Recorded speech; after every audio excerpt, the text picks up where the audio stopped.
When my 9-year-old son looked me straight in the eyes and screamed that I needed to get out of the house because only my sister deserved to live there, my entire world stopped spinning. The pain was suffocating, a physical weight crushing my chest. But what I discovered hiding under his bed just moments later exposed a level of betrayal so dark and calculated that it changed absolutely everything I thought I knew about the people sharing my blood. My name is Zendaya. I am 32 years old and I work as a home stager in the wealthy Buckhead neighborhood of Atlanta. If you have ever been pushed to the absolute breaking point of insanity by the exact people who swore to protect you, let me know where you are watching from in the comments section below. Hit like and subscribe to hear how I turned my family's toxic empire into ashes. The sound of shattering glass echoed through the sprawling upstairs hallway of our custom-built mansion. I dropped the stack of folded towels I was carrying and sprinted toward the noise. My heart hammered against my ribs as I reached my son's bedroom and threw open the heavy oak door. Malik, my sweet 9-year-old boy, who usually spent his Sunday mornings quietly building intricate Lego castles, was standing on top of his mattress. His chest heaved with rapid, ragged breaths. His eyes, normally so bright and gentle, were wildly dilated and darted around the room with feverish paranoia. At his feet lay the shattered remains of our massive custom-made silver-framed family portrait. The heavy glass had exploded across the expensive hardwood floor, scattering razor-sharp shards all over his playing rug. "Get out!" Malik screamed at the top of his lungs, pointing a trembling finger right at my face. "Get out of this house!" I froze in the doorway, my hands instinctively rising in a calming gesture. "Malik, baby, what is wrong? Did you hurt yourself? Let Mom come look." I slowly took a cautious step forward, my shoes crunching on the broken glass, but he scrambled backward against the tufted headboard, as if I were a literal monster coming to devour him. "Do not touch me!" he shrieked, his voice cracking with a level of hysteria I had never once witnessed in his 9 years of life. "Dad said you are crazy. He said you are sick in the head and you are going to hurt me. Get out. Auntie Mina is going to be my real mom now. Only Mina deserves to live here." The vicious, unexpected words felt like a brutal physical blow straight to my stomach. I could not breathe. My own child, the boy I had carried and nurtured and loved more than life itself, was looking at me with pure, unadulterated terror. Before I could process the sheer absurdity of his words, a heavy hand clamped down on my shoulder and roughly shoved me aside. DeAndre, my husband of 10 years, and one of Atlanta's most prominent wealth managers, strode into the room.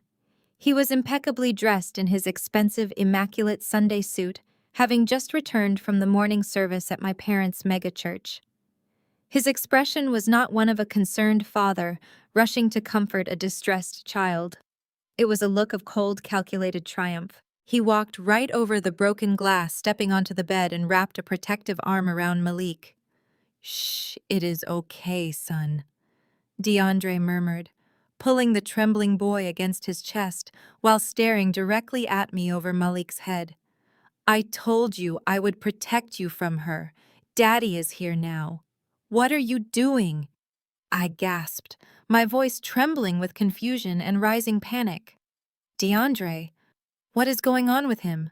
Why is he saying these things? Why is he talking about my sister?" DeAndre did not answer my questions. Instead, he reached into his tailored suit jacket and pulled out a thick envelope bearing the logo of a prominent local psychiatric facility. With a flick of his wrist, he tossed the envelope across the room.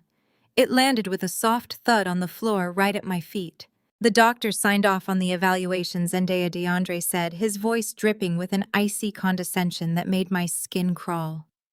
"The involuntary commitment paperwork is complete. Pack your bags for the wellness center. Mina is moving in tonight to keep Malik stable while you are locked away." I stared at the envelope, my mind struggling to connect the dots. An involuntary commitment, a wellness center. "I am not sick," I said, my voice rising defensively. "There is nothing wrong with me. Malik has never acted this way in his entire life. Something is wrong with him. You need to look at his eyes, DeAndre. He is not acting normal. He is acting this way because you are a failure of a mother." DeAndre fired back, his voice booming through the bedroom. You have spent the last 10 years arranging throw pillows and moving fake couches as a home stager, while your sister Mina actually builds a real empire. She is a respected lifestyle coach. She is the face of your parents' ministry. What are you? You are a glorified furniture mover who cannot even keep her own mind straight. I shook my head, fighting back the tears that threatened to spill over. You are lying, I insisted. You are doing this on purpose. You have been whispering poison into his ear. Oh, please, DeAndre scoffed, tightening his grip on our son. Everyone in the Buckhead elite circle knows you are unstable, Zendaya. Your own parents know you are unstable. You are just like your crazy grandmother, paranoid, useless, and a danger to everyone around you. Mina is the only one who can provide the maternal stability this boy needs. Now get out of this room before I call the police and have them drag you out in handcuffs. I looked from my husband's smug face to my son, who was actively burying his face in DeAndre's jacket, crying frantically and refusing to look at me. The realization hit me like a freight train. Fighting them right now, screaming my innocence in this room, would only give DeAndre exactly what he wanted. It would give him the dramatic, hysterical reaction he needed to justify that psychiatric evaluation sitting on the floor. I had to be smart. I had to play his game until I could figure out how to dismantle it. Fine, I whispered, forcing my shoulders to slump in defeat. I let the tears fall, playing the part of the broken, defeated wife he so desperately wanted me to be. I will pack my things. Just please make sure he does not step on the glass. I turned and walked out of the room. My posture hunched, dragging my feet toward our master bedroom. As soon as I was out of their line of sight, my demeanor instantly hardened. The tears vanished. My heart was still racing, but a fierce protective survival instinct completely took over. I grabbed a duffel bag from the closet and began throwing random clothes into it, making enough noise to ensure DeAndre thought I was complying. But my mind was racing back to Malik. My son's behavior was completely unnatural. The dilated pupils, the erratic breathing, the intense paranoia. It was not just emotional manipulation. It looked distinctly chemical. I slipped out of the master bedroom and crept down the back staircase, circling around to the adjoining playroom that shared a Jack and Jill bathroom with Malik's bedroom. I could hear DeAndre's low voice through the wall murmuring to Malik, telling him to stay in bed while he went downstairs to call Auntie Mina. I waited until I heard DeAndre's heavy footsteps descend the main staircase. Once the coast was clear, I quietly slipped into Malik's room through the connecting bathroom. Malik had his back to me, curled into a tight ball under his blankets, shivering. I knew better than to touch him and trigger another screaming fit. Instead, I dropped to my knees and quickly scanned the area around his bed. If DeAndre had given him something, there might be evidence. A wrapper, a cup, a bottle. I reached my hand deep under his bed, feeling around the dusty floorboards. My fingers brushed against his favorite action figure, then a stray sock, and then something hard, rectangular, and encased in rubber. I pulled it out from the shadows. It was a cheap black burner phone. I pressed the power button, and the glowing screen instantly lit up. By some absolute miracle, there was no passcode. I tapped the messaging app. The recent message from Mina read, "Did you mix the Adderall into his juice? It will make him completely hysterical and paranoid. The doctors will lock Zendaya away forever. Then we take everything." The glowing screen of that cheap burner phone illuminated the darkest corner of my soul. Did you mix the Adderall into his juice? The words burned themselves into my retinas. It will make him completely hysterical and paranoid. The doctors will lock Zendaya away forever. Then we take everything. My hands stopped shaking. The suffocating weight of betrayal that had been crushing my chest instantly evaporated, replaced by a cold and absolute rage. They were not just trying to steal my home or my money. They were actively poisoning my 9-year-old son to build their twisted narrative. I slipped the burner phone into the deep pocket of my jacket and stood up. The defeated, sobbing woman DeAndre thought he had broken no longer existed. I walked out of the connecting bathroom and marched straight toward the main staircase. I found DeAndre at the bottom of the stairs, adjusting his expensive silk tie in the foyer mirror. He looked completely unbothered, whistling a gospel hymn under his breath. I gripped the wooden banister, preparing to unleash a fury he had never seen before, but before I could utter a single syllable, the massive custom-iron double doors of our mansion burst open. My mother Beatrice swept into the foyer like a storm. She wore her signature Sunday service attire, a lavender-tailored suit with a matching wide-brimmed hat that screamed Buckhead Elite. As the First Lady of Atlanta's largest megachurch, she carried an air of unquestionable authority. She did not look at DeAndre. She did not ask about Malik, whose muffled cries could still be heard from the upper floor. She marched directly to the foot of the stairs and glared up at me with absolute disdain. "What are you still doing here, Zendaya?" she demanded, her voice echoing off the marble floors. "I expected you to be packed and gone before the congregation let out. Do not embarrass this family on a Sunday. Get your bags and leave quietly." I stared down at the woman who had given birth to me, feeling a sickening wave of realization. "You know," I asked, my voice deadly calm. "You know what he did to Malik. You know what they are trying to do to me." Beatrice waved her manicured hand dismissively, her diamond rings catching the light of the chandelier. "I know that you have always been emotionally fragile, Zendaya. I know that Malik needs stability. And I know that Mina is carrying DeAndre's child. They need this house to maintain a proper image for the congregation. You are going to step aside and let them build their family without a spectacle." The air in my lungs turned to ice. My own mother was standing in my foyer demanding I surrender my home to my husband and my sister because they were having a baby together. I gripped the banister tighter, leaning forward. "How can you stand there and defend them?" I asked, my voice rising with incredulous anger. "Your son-in-law is sleeping with your other daughter. He is drugging your grandson to make me look insane, and you are protecting them." "What kind of mother are you?" "A pragmatic one," Beatrice snapped back, her eyes flashing with cold calculation. She took a step up the stairs, closing the distance between us. "Grow up, Zendaya. This is not some fairy tale. This is Atlanta. This is our legacy." DeAndre manages the church's $20 million pension fund. He holds the keys to our financial future. Mina is the face of our youth ministry, a shining example of grace and beauty for thousands of young women. They are a power couple. What are you? You are a glorified furniture mover. You arrange throw pillows for a living. You bring absolutely no value to this family's public standing. When Beatrice mentioned the $20 million pension fund, she was not just talking about money. She was talking about the life savings of thousands of devoted working-class parishioners who blindly trusted my father's megachurch. DeAndre had convinced my father to let him manage that entire fund.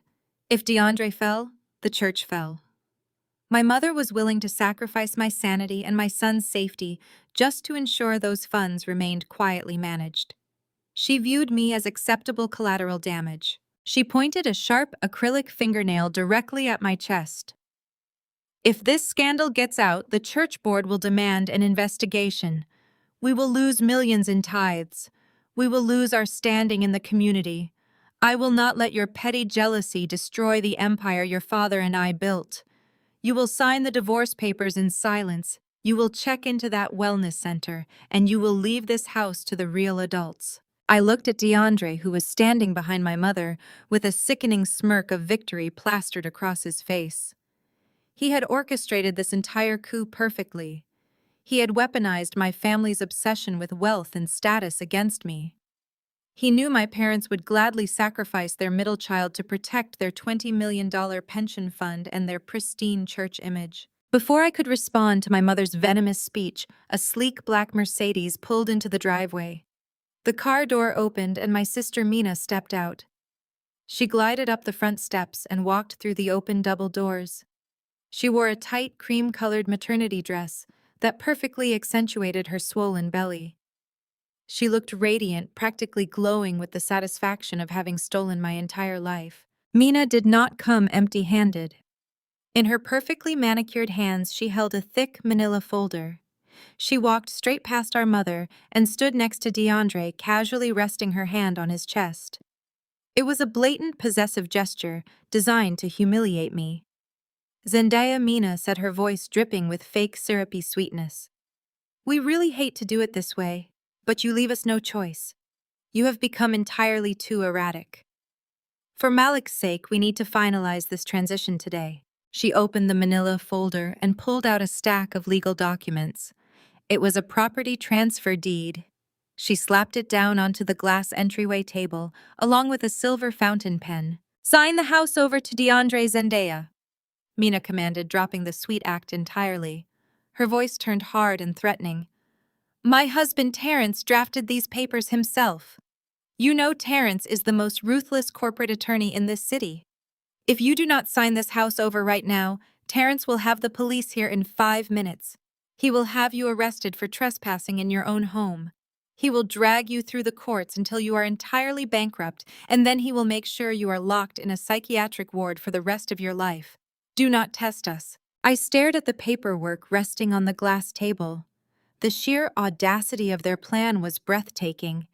They had drugged my son, gaslit my mother into supporting their affair, and brought a fraudulent property deed drafted by Mina's own clueless husband to steal my custom-built mansion.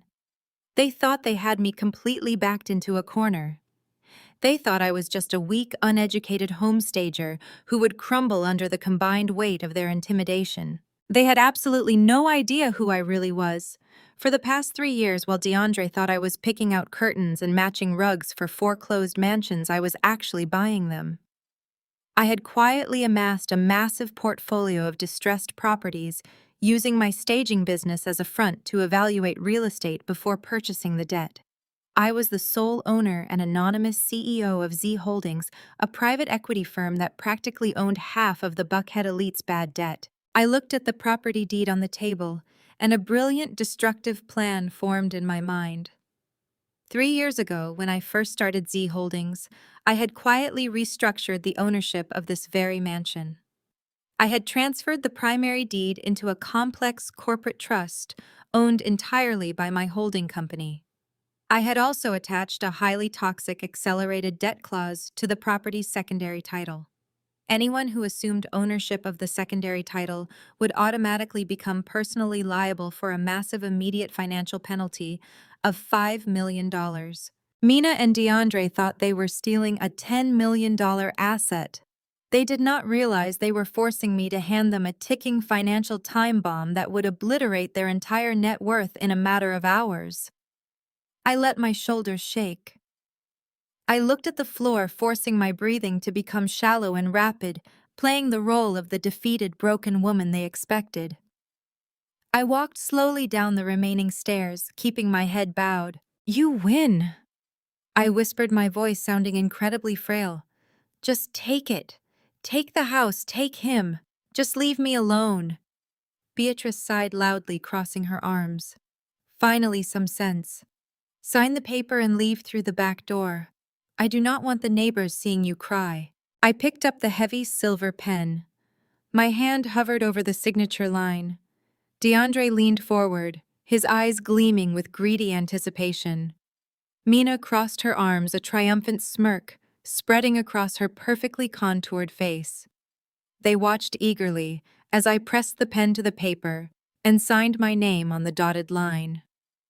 There, I said softly, stepping back from the table. It is yours. DeAndre immediately snatched the paper from the glass, reviewing my signature with hungry eyes. Excellent, he sneered, tossing the pen back onto the table. I will have my assistant file this with the county clerk first thing tomorrow morning. Now grab your bags and get out of my house. I looked at my mother, who simply turned her back to me, admiring her reflection in the hallway mirror. I looked at my sister, who was already running her hands over the expensive wallpaper, planning her redecorations. I looked at the man I had loved for 10 years, who was holding the instrument of his own impending doom. I turned and walked out the front door, leaving my suitcase behind. I did not need it. I pulled my phone from my pocket and dialed the private number of my lead corporate attorney. The line connected immediately. It is Zendaya, I said, my voice dropping the fragile act and ringing with absolute razor-sharp authority. Initiate Protocol 7 on the Buckhead property. DeAndre just signed the assumption of debt. I want his personal accounts frozen by tomorrow morning. And tell the acquisitions team to prepare for a hostile takeover. We are going hunting. The morning sun glared through the floor-to-ceiling windows of DeAndre's corner office in downtown Atlanta. He sat behind his massive mahogany desk, his fingers drumming impatiently against the polished wood. He pressed his phone tight against his ear, his voice dropping to a harsh, demanding whisper. "What do you mean the collateral is invalid?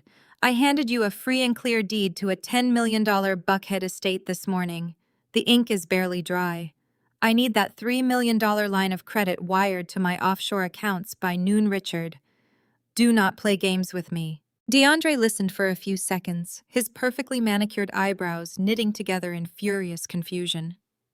He loosened his expensive silk tie, a bead of sweat forming at his temple. "That is impossible. My wife signed it over yesterday. It is completely legal. Run the title again." Before the banker on the other end of the line could respond, the heavy glass doors of DeAndre's office swung open. He slammed the phone down onto his desk, his face flushing with immediate rage at the interruption.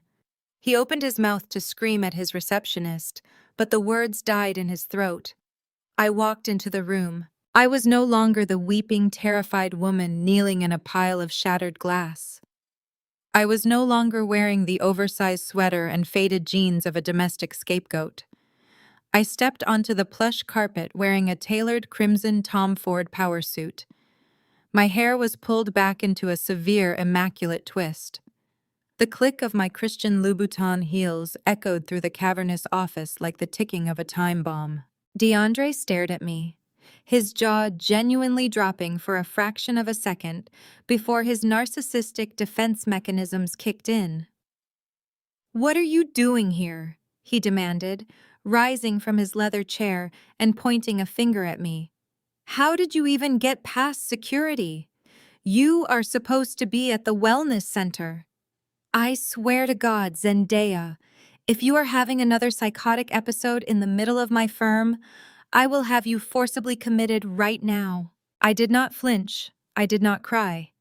I calmly walked over to the heavy glass doors, turned the deadbolt, and locked us inside. "You can stop the performance, DeAndre," I said, my voice echoing with a cold, resonant authority he had never heard from me before. "There is no one left to perform for.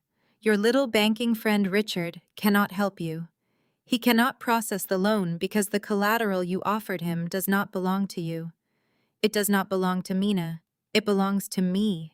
DeAndre let out a sharp, mocking laugh, walking around his desk to try and intimidate me with his physical presence. "You are completely delusional," he spat, closing the distance between us. "I watched you sign the transfer deed with my own eyes. Terrence drafted it. It is ironclad. You signed away your rights to the house, you crazy failure. Now give me my keys and get out of my office before I physically throw you out." I stood my ground, staring directly into his eyes, feeling a profound sense of satisfaction as I watched the first tiny cracks of doubt form in his arrogant facade. "Terrence is a mediocre attorney who uses boilerplate templates he downloaded from the internet." I replied, my tone flat and even. "He forgot to check the primary ownership trust. You see, DeAndre, you and my mother spent the last 10 years convincing yourselves and everyone else that I was just a useless, unstable college dropout who arranged throw pillows for a living. You loved the narrative that I was a failure. It made you feel powerful." "You are a failure," DeAndre growled, his face inches from mine. "You could not even pass the bar exam. You embarrassed your parents. You embarrassed me. You are nothing but a home stager." I smiled. It was a slow, predatory smile that made him take an involuntary step backward. "I did not need to pass the bar exam to understand corporate finance, DeAndre. And I did not just stage foreclosed mansions. I bought their debt." His eyes narrowed, trying to process the words I was saying. "What are you talking about? For the past 3 years, while you were busy sleeping with my sister and gambling away my parents' church funds, I was evaluating properties from the inside. When I staged a distressed mansion for the bank, I was actually inspecting my future assets. I bought the bad debt. I leveraged the portfolios. I built a private equity firm from the ground up right under your arrogant nose. I am the anonymous CEO of Z Holdings." DeAndre froze, the color instantly drained from his face. Z Holdings was a legendary ruthless debt acquisition firm that had been aggressively buying up distressed commercial and residential real estate across Atlanta. Everyone in his elite financial circle had been trying to figure out who the mystery CEO was. He had even tried to secure a meeting with the firm himself 2 months ago to beg for capital. "That is impossible," he stammered, his voice suddenly hollow. "You are lying. You do not have the capital for that.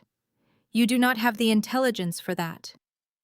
I reached into my designer leather tote bag and pulled out a thick, heavy manila folder. I tossed it onto his desk. It landed with a loud, satisfying smack right on top of his family photos. "When I signed that deed yesterday, I legally transferred the house to Z Holdings," I explained, pacing slowly around his office, taking complete control of his space. "You tried to use a fraudulent document to steal my home, but the property was already locked in a corporate trust. By signing your name as the recipient, you legally assume the secondary title. And that secondary title comes with an accelerated debt clause. You owe Z Holdings $5 million payable immediately. The bank denied your loan today because you are already flagged as a massive credit risk. You are financially ruined, DeAndre." He lunged toward the desk, ripping open the manila folder with trembling hands. His eyes darted across the pages, reading the bank statements, the trust agreements, and the undeniable proof of my corporate ownership. His breath came in short, panicked gasps. "You cannot do this," he breathed, looking up at me with sheer terror. "We are married. This is marital property. I am entitled to half of that holding company." I laughed, a sharp, humorless sound. "We have a prenuptial agreement, remember? The one you forced me to sign 10 years ago to protect your precious wealth management assets. The one that stated all businesses formed by either party during the marriage remain sole and separate property. You thought you were protecting your millions from your loser wife. Instead, you locked yourself out of my empire." DeAndre stumbled backward, hitting the edge of his desk. The arrogant, pristine wealth manager was completely unraveling before my eyes. He looked like a cornered animal. But I was not finished. The financial ruin was just the beginning. Now it was time for the execution. "And guess what else Z Holdings acquired last week?" I asked, leaning against the glass wall of his office. "I bought the primary debt of the commercial shell companies you have been managing, which gave me full access to your ledger. I just audited the church pension fund." DeAndre let out a choked, desperate sound. "No, you did not." "Oh, I did," I said, my voice hardening into absolute ice. "I know everything, DeAndre. I know you did not invest the church's $20 million into conservative mutual funds like you promised my father. You got greedy. You thought you were a genius. You took the life savings of thousands of hard-working parishioners, and you lost 15 million of it in highly leveraged offshore crypto schemes." He covered his face with his hands, a pathetic whimper escaping his throat.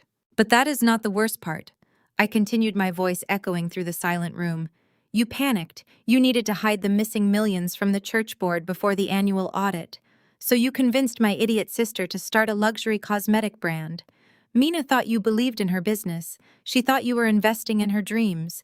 But you were just using her LLC to launder the remaining $5 million back into the church accounts to make it look like a return on investment. You turned my sister into an unwitting accessory to federal wire fraud." DeAndre dropped his hands. His eyes were bloodshot and spit flew from his lips as he screamed. "Shut up! Shut up! You cannot prove any of this. It is circumstantial. I will deny it. I will tell them you are crazy. I will show them the psychiatric evaluation. The psychiatric evaluation you got by illegally drugging our 9-year-old son with adult amphetamines," I asked, tilting my head. "I have the burner phone, DeAndre. I have the text messages between you and Mina, plotting to poison Malik just to trigger a manic episode. I already handed the phone over to a private investigator. The toxicology report from Malik's doctor will be in my hands by tonight." Something dark and violent snapped inside DeAndre's eyes. The realization that his entire life, his wealth, his freedom, and his reputation was completely gone pushed him over the edge of sanity. With a primal, guttural roar, he lunged across the office directly at me. His hands were outstretched, aiming straight for my throat. He never reached me. Before he could take 3 steps, the door to his private bathroom burst open. Two massive, heavily armed security guards stepped into the room. They grabbed DeAndre by the shoulders, slamming him face first into the thick glass wall of his own office. The impact rattled the windows. DeAndre groaned in pain, his face smashed against the glass, his arms pinned brutally behind his back. "What the hell is this?" DeAndre screamed, struggling uselessly against the massive men holding him. "Call building security. Get these animals off me. They are building security." "DeAndre," I whispered, walking up to him and staring at his pathetic, distorted face pressed against the glass. "Z Holdings bought the mortgage on this commercial high-rise yesterday afternoon. I own this building. I own your office. I own the chair you sit in, and I own the men currently holding you against the wall." I leaned in close so my lips were just inches from his ear. I wanted him to hear every single syllable of his destruction. "You tried to take my son," I whispered, my voice trembling with a ferocious protective rage. "You tried to poison my baby and lock me in a cage so you could play house with my sister. You thought I was weak. You thought I was stupid. But seeds grow in the dark, DeAndre. You buried me in the dirt and I grew roots that are going to tear your entire foundation to pieces." I stepped back, adjusting the cuffs of my designer jacket. "Release him," I ordered the guards. They let go, and DeAndre crumpled to the floor, gasping for air and clutching his bruised face. He looked up at me, broken, terrified, and completely powerless. "I am foreclosing on your life, DeAndre," I said, looking down at him with absolute disgust. "I am going to strip you of every dollar, every ounce of respect, and every day of your freedom. And I am starting with Mina." I turned on my heel and walked out of the office, the heavy glass doors swinging shut behind me. The hunt had officially begun, and I was going to enjoy every single second of it. Less than 48 hours later, the grand ballroom of the Buckhead Country Club was bathed in the soft glow of crystal chandeliers and pure, unadulterated hypocrisy. My sister Mina was hosting the official launch gala for her new luxury skincare line, Aura by Mina. The room was packed to the brim with Atlanta's elite. Wealthy African-American investors, prominent politicians, and top-tier socialites mingled around towering floral arrangements of white hydrangeas and gold-dusted roses. Waiters in crisp white tuxedos navigated the crowded floor, balancing silver trays loaded with crystal flutes of vintage champagne. At the front of the ballroom, a massive high-definition LED screen projected Mina's flawless airbrushed face. Below it stood a stage where my sister was currently delivering her keynote address. She wore a custom-made emerald green silk maternity gown that perfectly accentuated her swollen belly.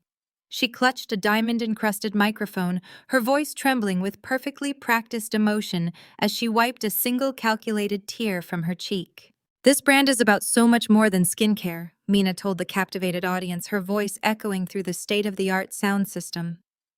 "It is about sisterhood. It is about faith. It is about trusting God's grace to elevate us to our highest potential." When I started this journey, I had nothing but a vision and the unwavering support of my faithful investors sitting right here in this room. You believed in me. You believed in the power of our community. The crowd erupted into warm, enthusiastic applause. Several wealthy women in the front row nodded, dabbing at their own eyes. It was a masterful performance. Mina was milking the devoted pastor's daughter narrative for every single penny it was worth. I stood in the shadows at the back of the ballroom, watching the spectacle with a cold, detached amusement. I was still wearing my tailored crimson designer suit, the color of fresh blood. No security guards had attempted to stop me at the door. They could not. What Mina and her high society guests did not know was that Z Holdings had quietly acquired the primary management company that operated this very country club 3 months ago. I was not a trespasser. I owned the building they were standing in. I caught the eye of my lead AV technician, a sharp young guy named Marcus, whom I had brought along for this exact moment. He was stationed inside the DJ booth overlooking the dance floor. I gave him a single sharp nod. I marched directly out of the shadows and cut straight through the center of the ballroom. The crowd parted instinctively as I moved, my heels clicking sharply against the polished marble floor. I did not stop until I reached the DJ booth, I reached over the soundboard, grabbed the backup microphone, and slammed my hand down on the master mute button. The soft, inspirational background music instantly died. Mina's microphone cut out mid-sentence. A jarring, heavy silence crashed down over the grand ballroom.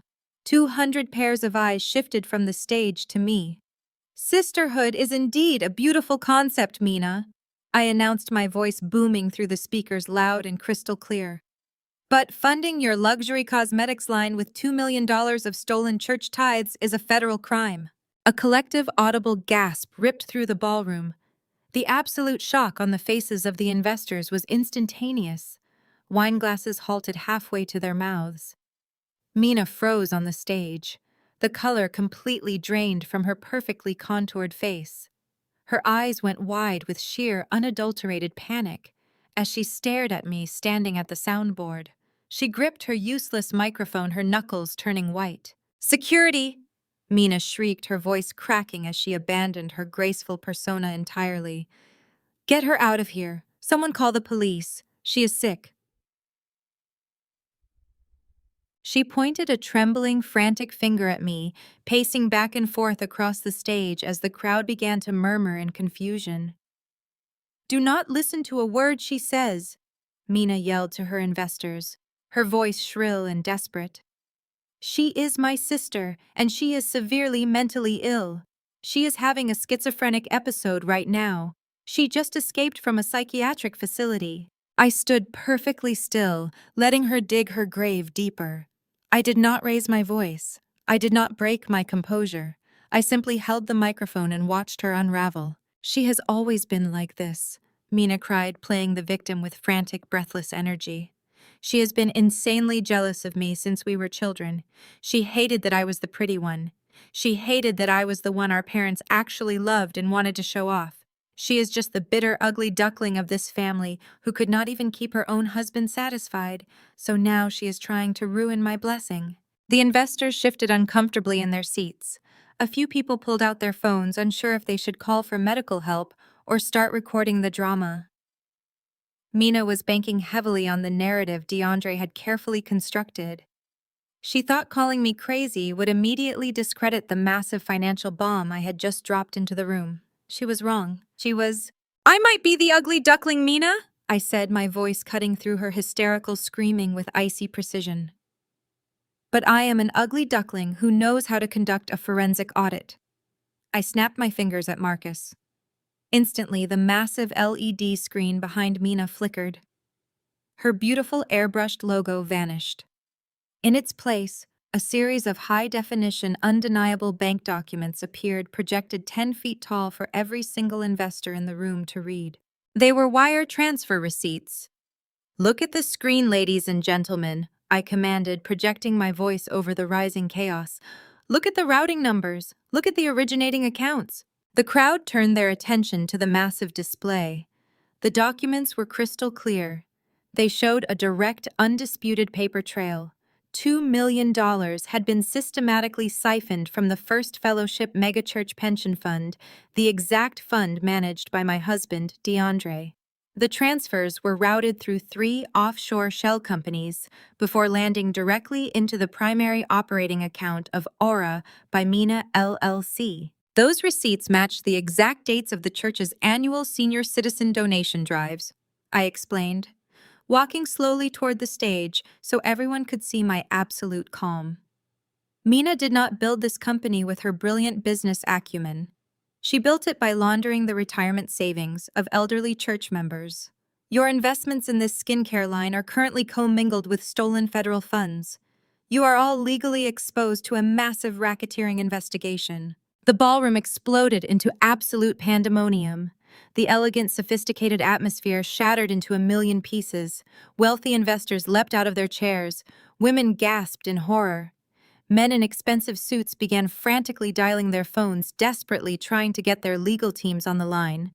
The very people Mina had relied on to fund her lavish lifestyle were now looking at her with sheer disgust and terror. They were not looking at a beauty guru anymore. They were looking at a federal indictment. Mina stumbled backward on the stage, looking up at the glowing bank receipts projecting her crimes to the world. "No!" she gasped, shaking her head wildly. No, that is fake. She fabricated those. DeAndre gave me a legitimate business loan. It was clean money. DeAndre does not have clean money. Mina, I fired back, standing right at the edge of the stage. And neither do you. The FBI tipped off the IRS this morning. Your accounts are already frozen. Shut up, shut up! Mina screamed, covering her ears like a petulant child throwing a tantrum. She looked frantically into the crowd, searching for a lifeline. Terrence, do something. From the back of the panicked crowd, a tall, imposing figure shoved his way forward. It was Terrence, Mina's husband. He was a senior partner at one of Atlanta's most aggressive corporate law firms, a man known for utterly destroying his opponents in court. His face was a mask of furious, righteous indignation as he stormed down the center aisle, pushing panicked investors out of his way. He stopped right in front of me, his chest heaving, his dark eyes practically burning a hole through my skull. He pointed a rigid, threatening finger directly at my face. I do not know what kind of psychotic game you think you are playing, Zendaya. Terrence snarled, his voice deep and vibrating with rage. But you have just made the biggest mistake of your pathetic life. I am going to sue you for every single penny you have for this defamation. I am going to drag you into civil court, strip you of everything you own, and make sure you spend the rest of your miserable life paying for the damage you have caused my wife's brand today. Terrence was intimidating. He was used to terrifying people into submission with a single glare, but I was not the scared little home stager he thought I was. I did not step back. I did not blink. I smiled.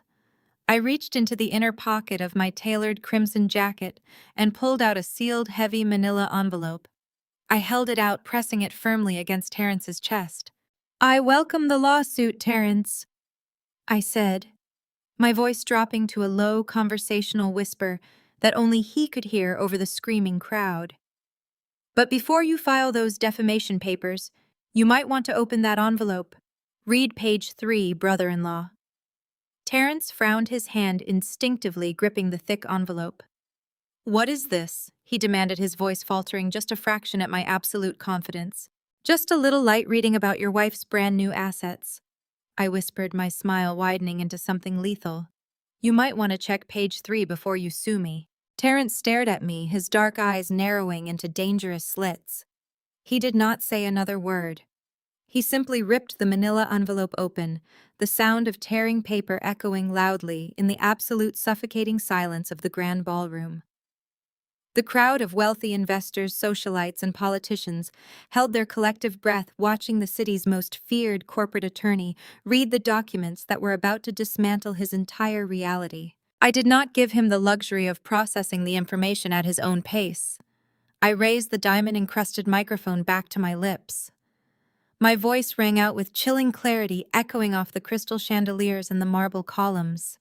Page 3 shows the warranty deed to a luxury penthouse condo in Midtown, I announced, ensuring every single person in the room could hear the forensic breakdown of my sister's betrayal. A property purchased just last month for $2.5 million, paid entirely in cash. The funds originated from the Aura by Mina corporate account, but you will notice the title of the condo is not in your wife's name. Terrence. The title is registered to a private trust controlled entirely by DeAndre. Your wife used stolen church pension funds to buy my husband a $2.5 million bachelor pad. Terrence's hands stopped moving. The thick, expensive parchment paper trembled slightly in his grip. His eyes darted across the text, verifying the signatures, the routing numbers, the undeniable legal proof of the transaction. The ruthless, calculating lawyer brain inside his head was connecting the dots, realizing that the late nights Mina claimed to be working at her cosmetic laboratory were actually spent in a penthouse he had unwittingly helped finance. But the financial infidelity was merely the appetizer. It was time for the main course. Flip to page 4. Terrence. I instructed, my voice devoid of any pity. Terrence slowly turned the page. He stared at the document. The color completely drained from his face, leaving him looking like a hollow shell of the imposing man who had stormed the stage just moments prior. His breathing became shallow and rapid. Page 4 is the itemized receipt for a highly exclusive fertility clinic located in Buckhead. I continued my words, striking like physical blows. A clinic that specializes in advanced in vitro fertilization and genetic testing. A clinic that your wife visited exactly 3 months ago, accompanied by DeAndre. Terrence slowly lifted his head. His dark, furious eyes moved away from the paper and locked onto Mina. She was still standing on the stage wearing that custom emerald green maternity gown. Her hands were clutching her swollen belly, but the gesture no longer looked maternal. It looked desperate. It looked like a woman trying to shield the physical evidence of her ultimate sin. Terrence no Mina sobbed, taking a shaky step forward. Her perfectly styled hair was falling around her face. Mascara ran down her cheeks in dark, ugly streaks. Please, Terrence, you cannot believe her. She printed those off the internet. She is trying to destroy us because she is sick. I love you. This is our baby. This is our miracle. I stepped closer to the stage, leaning directly into the microphone so the entire room could hear the final, devastating truth. Terrence, you had a surgical vasectomy 5 years ago. I stated, my voice echoing with absolute, undeniable finality. A procedure you kept quiet from the church congregation to avoid gossip, but a procedure you explicitly confirmed was completely successful. Did you really think Mina's sudden miracle baby was a blessing from God, or just a blessing from my husband? The ballroom erupted. It was not just a gasp this time. It was a shockwave of pure, unadulterated scandal.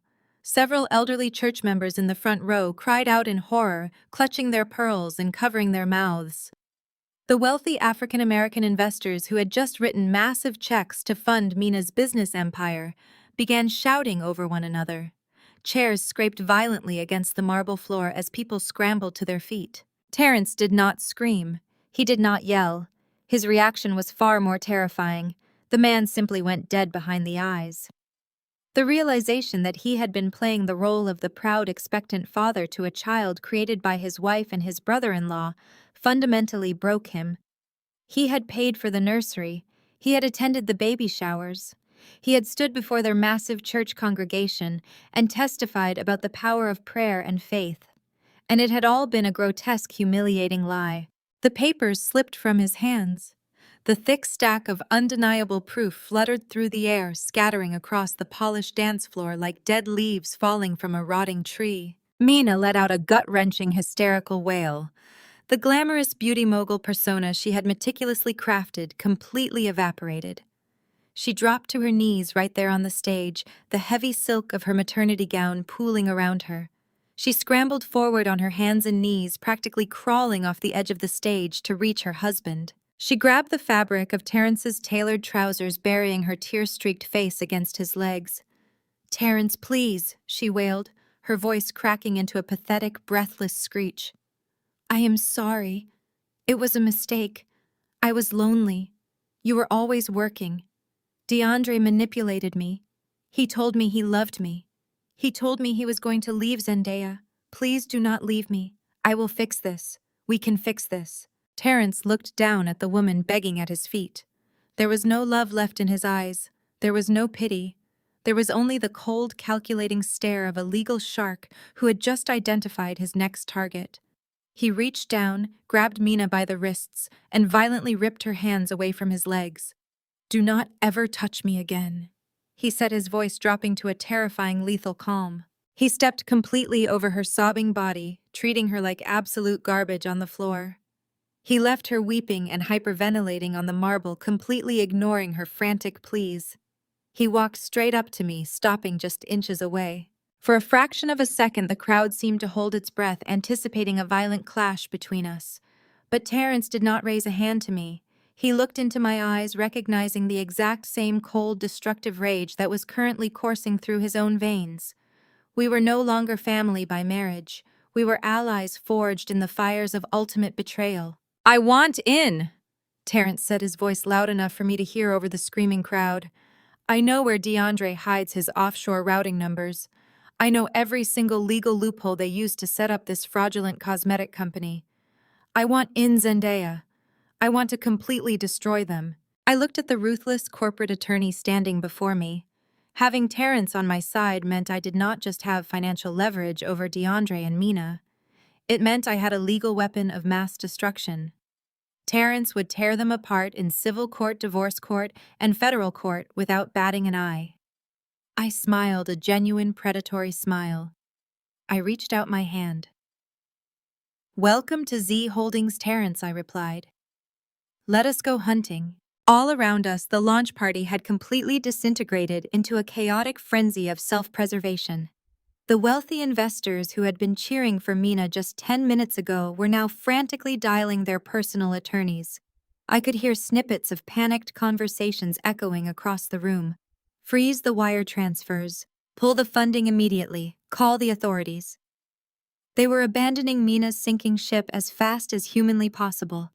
The waiters had left their silver trays of champagne, watching the wealthy elite tear each other apart in real time. In the center of it all, Mina was still curled on the floor, clutching her stomach and sobbing uncontrollably, completely abandoned by her husband, her investors, and her dignity. As Terrence and I stood there, our hands still locked in a firm, destructive handshake, a sharp, piercing sound cut through the chaos. My cell phone was ringing from inside my jacket pocket. I pulled the phone out and glanced at the glowing screen. The caller ID flashed brightly.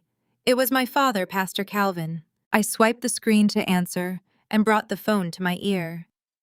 "Zendaya," my father screamed through the receiver. He was hyperventilating, his breaths coming in short, ragged, terrified gasps. The booming, authoritative voice of the untouchable megachurch pastor was completely gone. In the background, I could clearly hear the chaotic sounds of heavy boots stomping across hardwood floors and men shouting stern federal orders. "Zendaya," my father cried out, pure panic vibrating through every single syllable. "The IRS just raided the church administrative offices." "What did you do?" I calmly pressed the phone closer to my ear, listening to the frantic, heavy breathing of the man who had spent his entire life demanding blind obedience from everyone around him. Pastor Calvin was no longer delivering a sermon. He was begging for a lifeline. "I did exactly what I promised, Father," I replied, my voice steady and cold. "I foreclosed on the lies. Meet me in the main sanctuary in 1 hour. Clear the building. If I see a single security guard or church elder, I will send the federal agents directly to your private residence next." I ended the call before he could utter another word. Beside me, Terrence stood tall, his jaw clenched as he watched Mina being helped off the floor by a bewildered country club manager. Terrence adjusted his tie, his eyes locked on his soon-to-be ex-wife, with absolute disgust. "I will have my associates draft the injunctions against DeAndre's remaining accounts by midnight," Terrence stated, without looking away from the stage. "Burn them all, Zoya." I gave him a single nod and walked out of the ballroom. Driving to the First Fellowship megachurch, I felt a strange sense of absolute clarity. The anxiety that had plagued my entire adult life, the constant suffocating need to earn my parents' approval, was entirely gone. I pulled my car into the VIP parking lot reserved for the senior pastoral staff. The administrative buildings across the campus were swarming with men and women in dark windbreakers, bearing the bright yellow letters of the IRS. They were carrying out boxes of hard drives, ledgers, and financial records. DeAndre's fraudulent empire was being disassembled piece by piece in broad daylight. I bypassed the administration buildings and walked directly through the massive oak doors of the main sanctuary. The space was cavernous, designed to seat 10,000 parishioners every Sunday. It was a monument to wealth and ego, featuring stadium-seating multi-million-dollar lighting rigs and a stage that rivaled a professional concert venue. Today it was completely empty, save for 2 figures standing near the front altar. My footsteps echoed like hammer strikes against the polished concrete floor as I walked down the center aisle. Pastor Calvin and my mother Beatrice stood waiting under the shadow of a massive illuminated cross. They looked nothing like the polished, untouchable spiritual leaders of Atlanta. My father's custom-tailored suit jacket was unbuttoned, his tie hanging loosely around his neck. His face was slick with sweat. Beatrice stood beside him, clutching her designer purse against her chest like a shield. The arrogant smirk she had worn in my foyer just 24 hours ago had been completely wiped away, replaced by a tight, panicked grimace. I stopped 10 feet away from the altar, crossing my arms and waiting for them to speak. My father took a step forward, raising his hands in a gesture he normally reserved for blessing his massive congregation. He was trying to summon his booming, authoritative pastor voice, attempting to force me back into the role of the subservient, obedient daughter. "Zoya, you have to stop this immediately," Calvin commanded, his voice echoing through the empty auditorium. "This is a demonic attack on our family and our ministry. The devil is using your anger to destroy the house of God. You are letting petty jealousy tear down everything we have built for this community." I stared at him, marveling at his capacity for delusion. "The IRS is not a demonic attack, Father. It is the consequence of federal wire fraud. DeAndre stole $20 million from the pension fund you entrusted to him. He laundered it through Mina's fake cosmetic company. The devil did not do that. Your golden son-in-law did." Calvin's face flushed a deep, angry red. He slammed his hand down on the wooden communion table. "You must drop the debt claims. DeAndre needs time to put the money back."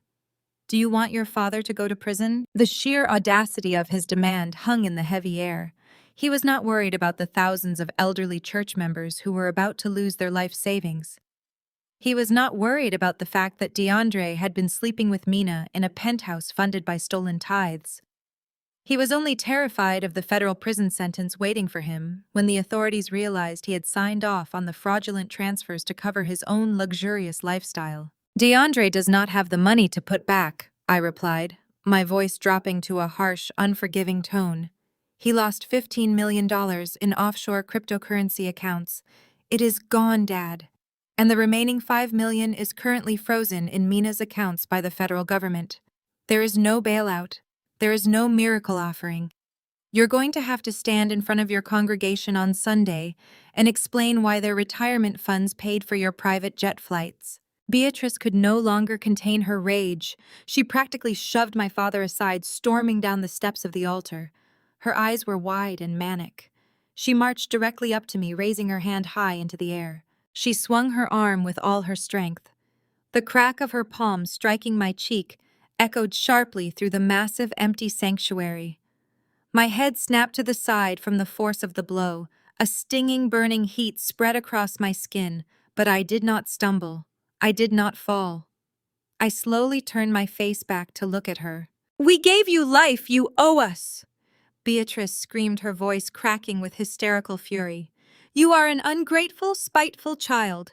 We put a roof over your head, we fed you, we clothed you, and this is how you repay us, by tearing down our legacy. You are nothing without this family." I reached up and gently touched my stinging cheek. The physical pain was absolutely nothing compared to the decades of emotional torment she had inflicted upon me. The final fragile thread connecting me to this woman permanently snapped. "I owe you absolutely nothing," I fired back, my voice rising, vibrating with a fierce, unleashed power. "Do you want to talk about what you gave me? Let us talk about it. You used my college tuition to buy Mina a Porsche so she could impress Terrence's family. You forced me to drop out of school and take out predatory loans just so your precious golden child could maintain the illusion of extreme wealth. You treated me like a financial stepping stone for my sister's social climbing." Beatrice took a step back, shocked by the sheer intensity of my response. But I kept pushing forward, forcing her to back up against the steps of the altar. "You knew DeAndre was cheating on me with Mina." I continued, my words hitting her like physical blows. "You knew they were having an affair, and you covered it up to protect the church's image. And yesterday you stood in my foyer and demanded I hand over my home to them. You let DeAndre drug my 9-year-old son to steal my house. You let him slip amphetamines into Malik's juice just to make me look like an unstable, negligent mother. You sacrificed your own grandson's safety to protect your $20 million pension fund." Calvin opened his mouth to intervene, but I pointed a sharp warning finger directly at his chest, silencing him instantly. "I bought the bad debt of every single shell company you two operate," I declared, my voice ringing with absolute, unyielding authority. "I hold the primary deeds to the church properties. I hold the accelerated debt clauses on DeAndre's offshore accounts. I hold the receipts for Mina's money laundering. You built a kingdom on lies, and I just bought the ground beneath it. God isn't going to save you today, and neither am I. The massive sanctuary fell into a suffocating, terrifying silence.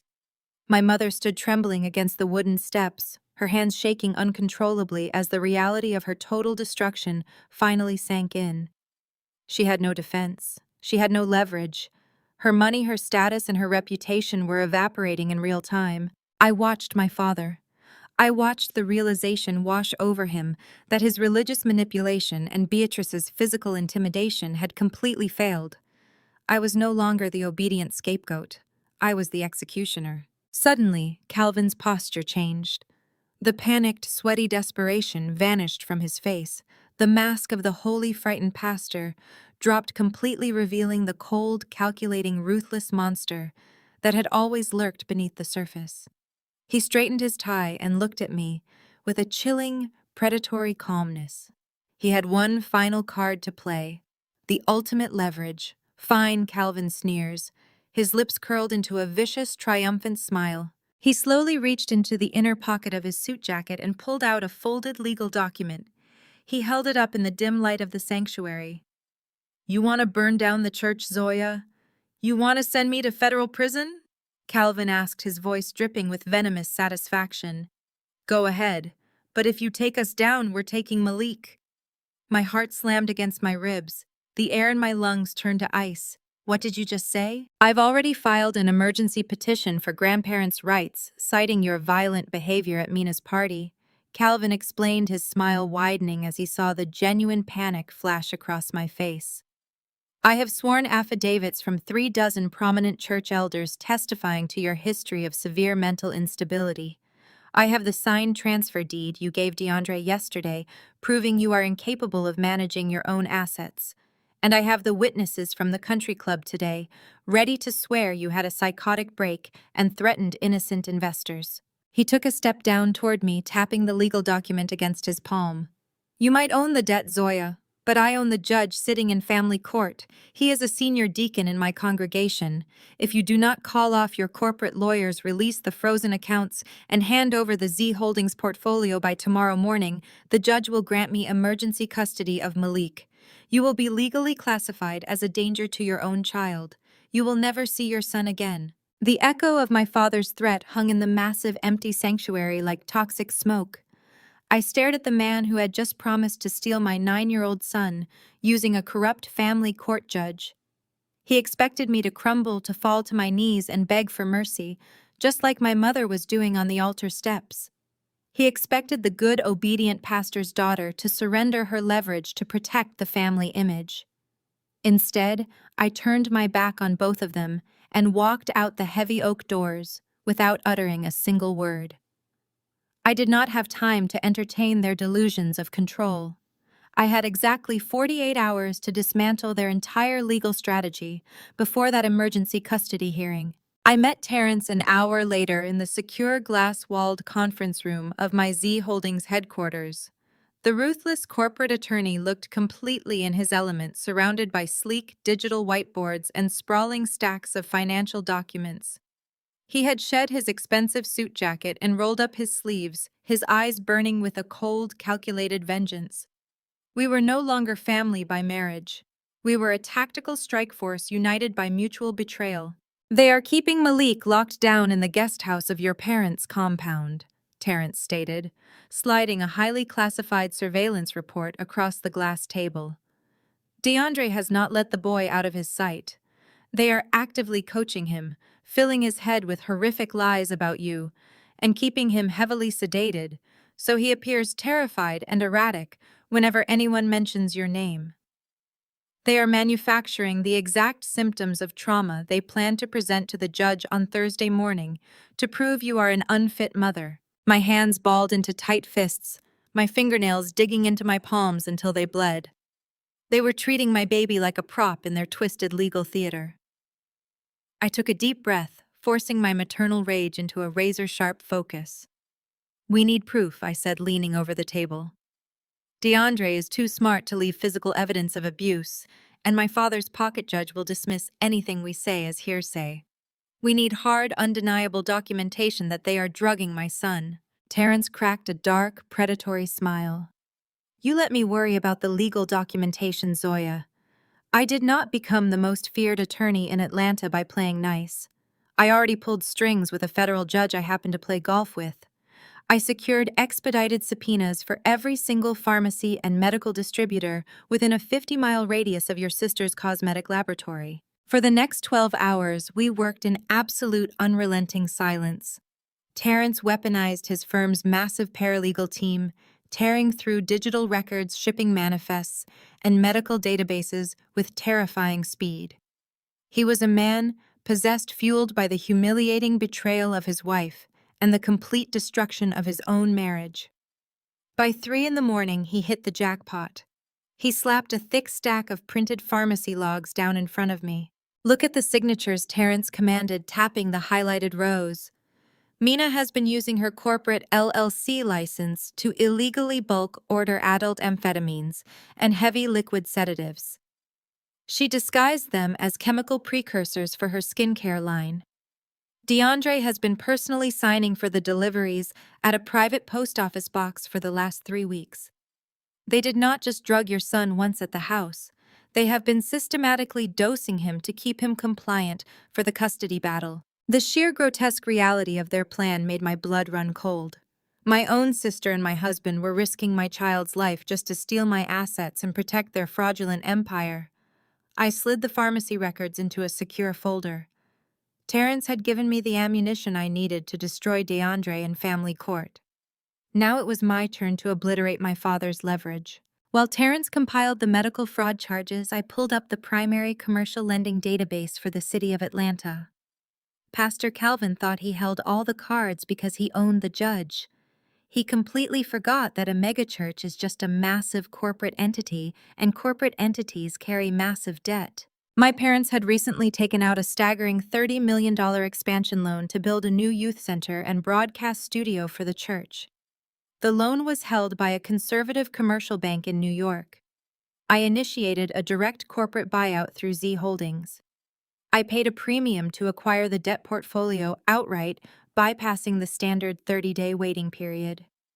I wired the funds using the untraceable offshore capital I had spent 3 years anonymously accumulating. By sunrise on Wednesday morning, the transaction cleared. I was now the sole owner of the primary mortgage for the First Fellowship megachurch. If my father even attempted to push his fraudulent custody petition forward, I would instantly foreclose on his sanctuary, his broadcast center, and the very altar he stood on. I did not wait for the 48-hour clock to run out. I did not wait for the emergency hearing on Thursday morning. Armed with Terrence's pharmacy subpoenas and my corporate foreclosure documents, I went directly to the regional director of Child Protective Services.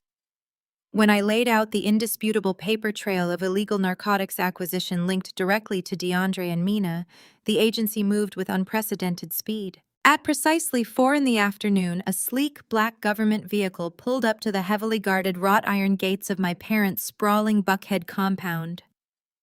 I stepped out of the car, flanked by 2 armed police officers and a stern, no-nonsense CPS senior investigator named Agent Harrison. We marched up the winding stone driveway, heading straight for the massive guest house where DeAndre was keeping Malik. I did not bother knocking. The police officers pounded heavily on the custom oak door, demanding immediate entry. The door swung open and DeAndre stood in the entryway. He was wearing a soft cashmere sweater, holding a mug of herbal tea, projecting the absolute perfect image of a calm, concerned, devoted father.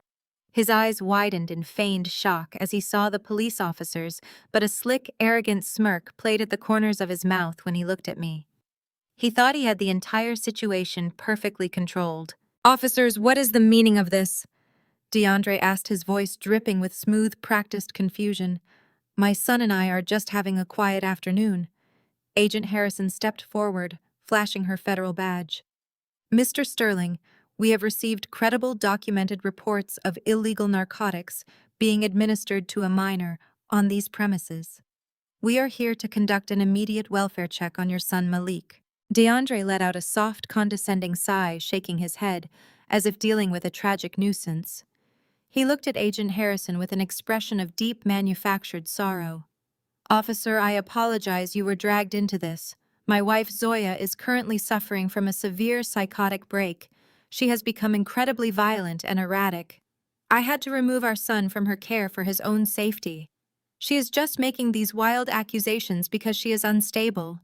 Please, I beg you not to traumatize my boy by dragging him into her delusions." He stepped sideways, physically blocking the entryway, with his body attempting to use his charm and his pristine public reputation to shut down the investigation before it even started.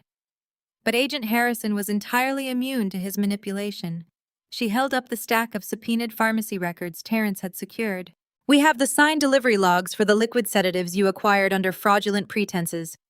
Mr. Sterling, Agent Harrison stated, her tone turning to absolute ice. "Step aside right now, or these officers will arrest you for obstruction of justice and child endangerment. I need to see the boy immediately." DeAndre's confident facade cracked for a fraction of a second. He glanced at the documents in her hand, realizing his secret supply chain had been exposed. But his narcissistic arrogance quickly recovered.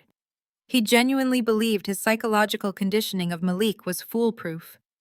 He thought the heavy doses of sedatives and amphetamines would make Malik act terrified of me, perfectly supporting his narrative of my supposed abuse. "Of course," DeAndre said, stepping back and gesturing toward the living room with a sickening, smug smile. "I have nothing to hide. You can speak to Malik yourselves. You will see exactly how terrified he is of his mother."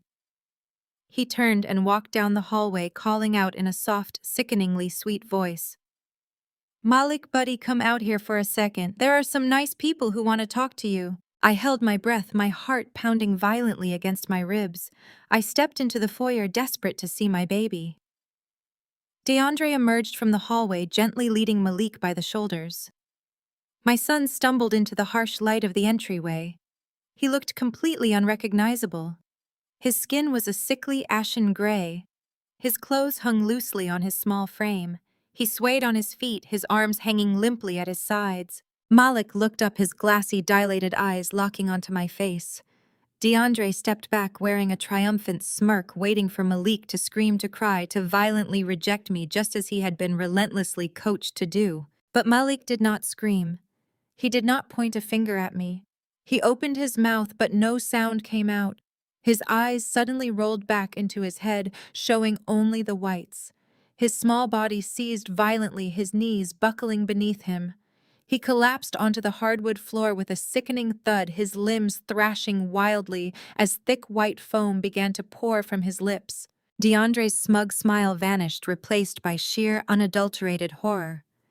In his desperate attempt to keep Malik heavily sedated and compliant for the investigators, he had accidentally given my 9-year-old son a massive lethal overdose. The screaming tore from my throat before my brain could even process the horror unfolding on the hardwood floor. I shoved past DeAndre, throwing his heavy frame against the wall with a surge of adrenaline I did not know I possessed. I dropped to my knees beside Malik. His small body was convulsing violently. His eyes rolled back into his skull, thick white foam spilling over his lips. Agent Harrison was already shouting into her radio, demanding an emergency medical team. The two police officers wrestled DeAndre away from us, pinning his arms behind his back, as he began to stammer frantic, incoherent excuses. I did not care about him. I did not care about the investigation. I grabbed my son, turning him gently onto his side to keep him from choking, begging him to hold on, begging God to not let this be the end. The ambulance ride was an agonizing blur of flashing red lights, blaring sirens, and the terrifying sterile smell of antiseptic. I held Malik's cold, limp hand while the paramedics frantically pushed oxygen into his lungs and injected counteractive agents into his small, fragile veins. Every second felt like a lifetime. Every shallow, ragged breath he took sounded like a death rattle. By the time we burst through the sliding glass doors of the emergency room, I was no longer just a betrayed wife or a corporate strategist. I was a mother stripped down to her most primal, lethal instincts. I paced the linoleum floor of the waiting room like a caged lioness. The harsh fluorescent lights buzzed overhead, casting a sickly, unforgiving pallor over the sterile environment. Terrence had arrived shortly after me, stepping quietly into the waiting area. He did not offer empty platitudes or fake sympathy. He simply stood by the wall, his arms crossed over his chest, a dark, silent sentinel ready to unleash legal hell on the people who had brought us here. Then the automatic doors slid open and the absolute worst people on earth marched into the hospital. DeAndre burst into the waiting room flanked by my mother Beatrice, my father Pastor Calvin, and Mina. DeAndre had somehow managed to talk his way out of handcuffs at the house, likely leaning on his pristine public reputation and his desperate claim that Malik had simply suffered a sudden medical emergency. He was currently playing the role of the terrified, devoted father to absolute perfection. He rubbed his face, his eyes wide and panicked, while my parents hovered around him like a protective shield. Beatrice did not even glance in my direction to ask if her grandson was alive. She did not ask if his heart was still beating. She marched directly up to the triage desk, her designer heels clicking sharply against the floor, instantly trying to control the narrative. "You need to listen to me," Beatrice demanded loudly, ensuring every nurse, orderly, and security guard in the vicinity could hear her spun story. "My daughter Zoya is severely unstable. She forced her way into my son-in-law's home today and completely terrified my grandson. Malik has a history of severe anxiety, and her violent outburst triggered a massive panic attack. She needs a psychiatric hold immediately before she does any more damage to our family." I stopped pacing. The blood roaring in my ears drowned out the buzzing lights overhead. I walked slowly across the waiting room, placing myself directly between my mother and the triage desk. Beatrice took a step back, startled by the sheer, unadulterated venom radiating from my eyes. "If you speak one more word about my son," I whispered, my voice vibrating with a lethal, icy calm, "I will tear you apart with my bare hands." Calvin stepped forward, puffing out his chest, attempting to use his massive frame to intimidate me. "Zoya, you have done enough damage for one lifetime," he scolded, his voice dripping with righteous indignation. "Look at what your rebellion has caused. You have literally driven your own child into a hospital bed." Before I could unleash the fury boiling in my veins, the heavy double doors leading to the intensive care unit swung open. The attending physician marched out. He was a tall, imposing man in dark green scrubs, holding a thick medical clipboard. His face was a mask of absolute, unyielding fury. He did not look like a doctor delivering a routine update. He looked like a judge about to hand down a death sentence. "Are you the family of Malik Sterling?" the doctor asked, his voice cutting through the tension in the room like a scalpel. DeAndre instantly lunged forward, pushing past me to get to the physician. "Yes, I am his father," DeAndre cried out, his voice shaking with perfectly manufactured emotion. "Please tell me my boy is going to be okay. He just had a severe panic attack. He gets so overwhelmed." The doctor did not offer a comforting smile. He did not place a reassuring hand on DeAndre's shoulder. Instead, he looked past DeAndre and signaled to the two uniformed police officers who had followed the family into the hospital. The officers stepped forward, flanking the physician closely. "Your son did not have a panic attack, Mr. Sterling," the doctor stated, his voice ringing out loud and clear for the entire waiting room to hear. "He suffered a massive, life-threatening neurological event. We had to intubate him and place him in a medically induced coma to stop the seizures and prevent permanent brain damage." My knees nearly buckled. Terrence moved swiftly behind me, placing a firm, supportive hand on my shoulder to keep me upright. DeAndre gasped, covering his mouth in fake theatrical horror. "Oh my God, how did this happen?" The doctor flipped open the chart, his eyes bored directly into DeAndre's skull. "We just got the expedited toxicology report back from the lab." The doctor continued, his tone turning accusatory and fierce. "Malik's bloodstream was flooded with highly toxic levels of central nervous system depressants, specifically heavy liquid sedatives. But that is not what caused the catastrophic seizures. The seizures were triggered because those sedatives were fatally mixed with massive adult doses of prescription amphetamines." The entire waiting room went dead silent. Beatrice's jaw dropped open. Pastor Calvin froze in his tracks. Mina, standing near the back of the group, suddenly looked like she was going to be physically sick. "Who administered lethal doses of adult amphetamines to a 9-year-old child?" the doctor demanded, turning to the police officers. "Because this is not a medical emergency. This is attempted murder." The two police officers immediately stepped toward DeAndre. "Sir, you stated to investigators that you were the sole caregiver for the child over the past 48 hours," the lead officer said, moving his hand toward his utility belt. The survival instinct of a true narcissist is a terrifying thing to witness. DeAndre realized in a fraction of a second that his pristine reputation, his lucrative legal career, and his freedom were completely evaporating. He was looking at decades in federal prison for child endangerment and attempted murder. He needed a scapegoat, and he needed one instantly. He did not look at me. He did not look at Pastor Calvin. DeAndre spun around and pointed a trembling, desperate finger directly at Mina. It was her. DeAndre screamed, his voice cracking with sheer, unadulterated panic. He threw the woman he supposedly loved completely under the bus without a single moment of hesitation. "I had nothing to do with this. She came over this morning. She made his breakfast. She gave him his juice. She owns a chemical laboratory and has access to those prescriptions. I swear to God, I did not know she was putting anything in his cup." Mina's eyes widened to the size of saucers. The absolute shock of the betrayal physically rocked her backward. The man who had promised her the world, the man she had stolen millions of dollars in church funds for, the man she was currently carrying a child for, had just offered her up to the police to save his own skin. Something inside Mina fundamentally shattered. The elegant, sophisticated pastor's daughter died in that hospital waiting room, replaced by a cornered, vicious animal fighting for her life. "You absolute coward!" Mina shrieked, lunging forward with her manicured claws bared. She slammed her fists into DeAndre's chest, screaming at the top of her lungs. "You bought those drugs. It was your idea. You wanted him compliant.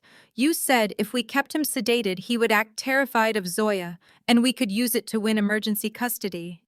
You said we needed to steal her house so we could fund our lifestyle after the IRS froze my accounts." The police officers rushed forward, grabbing Mina by the arms and violently dragging her off a terrified DeAndre. "You told me exactly how many drops to put in his juice."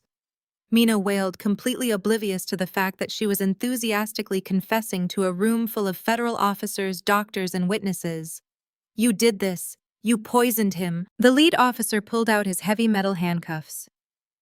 "DeAndre Sterling, you are under arrest for the suspected poisoning and endangerment of a minor," the officer declared, violently spinning DeAndre around and slamming him face first against the hospital wall.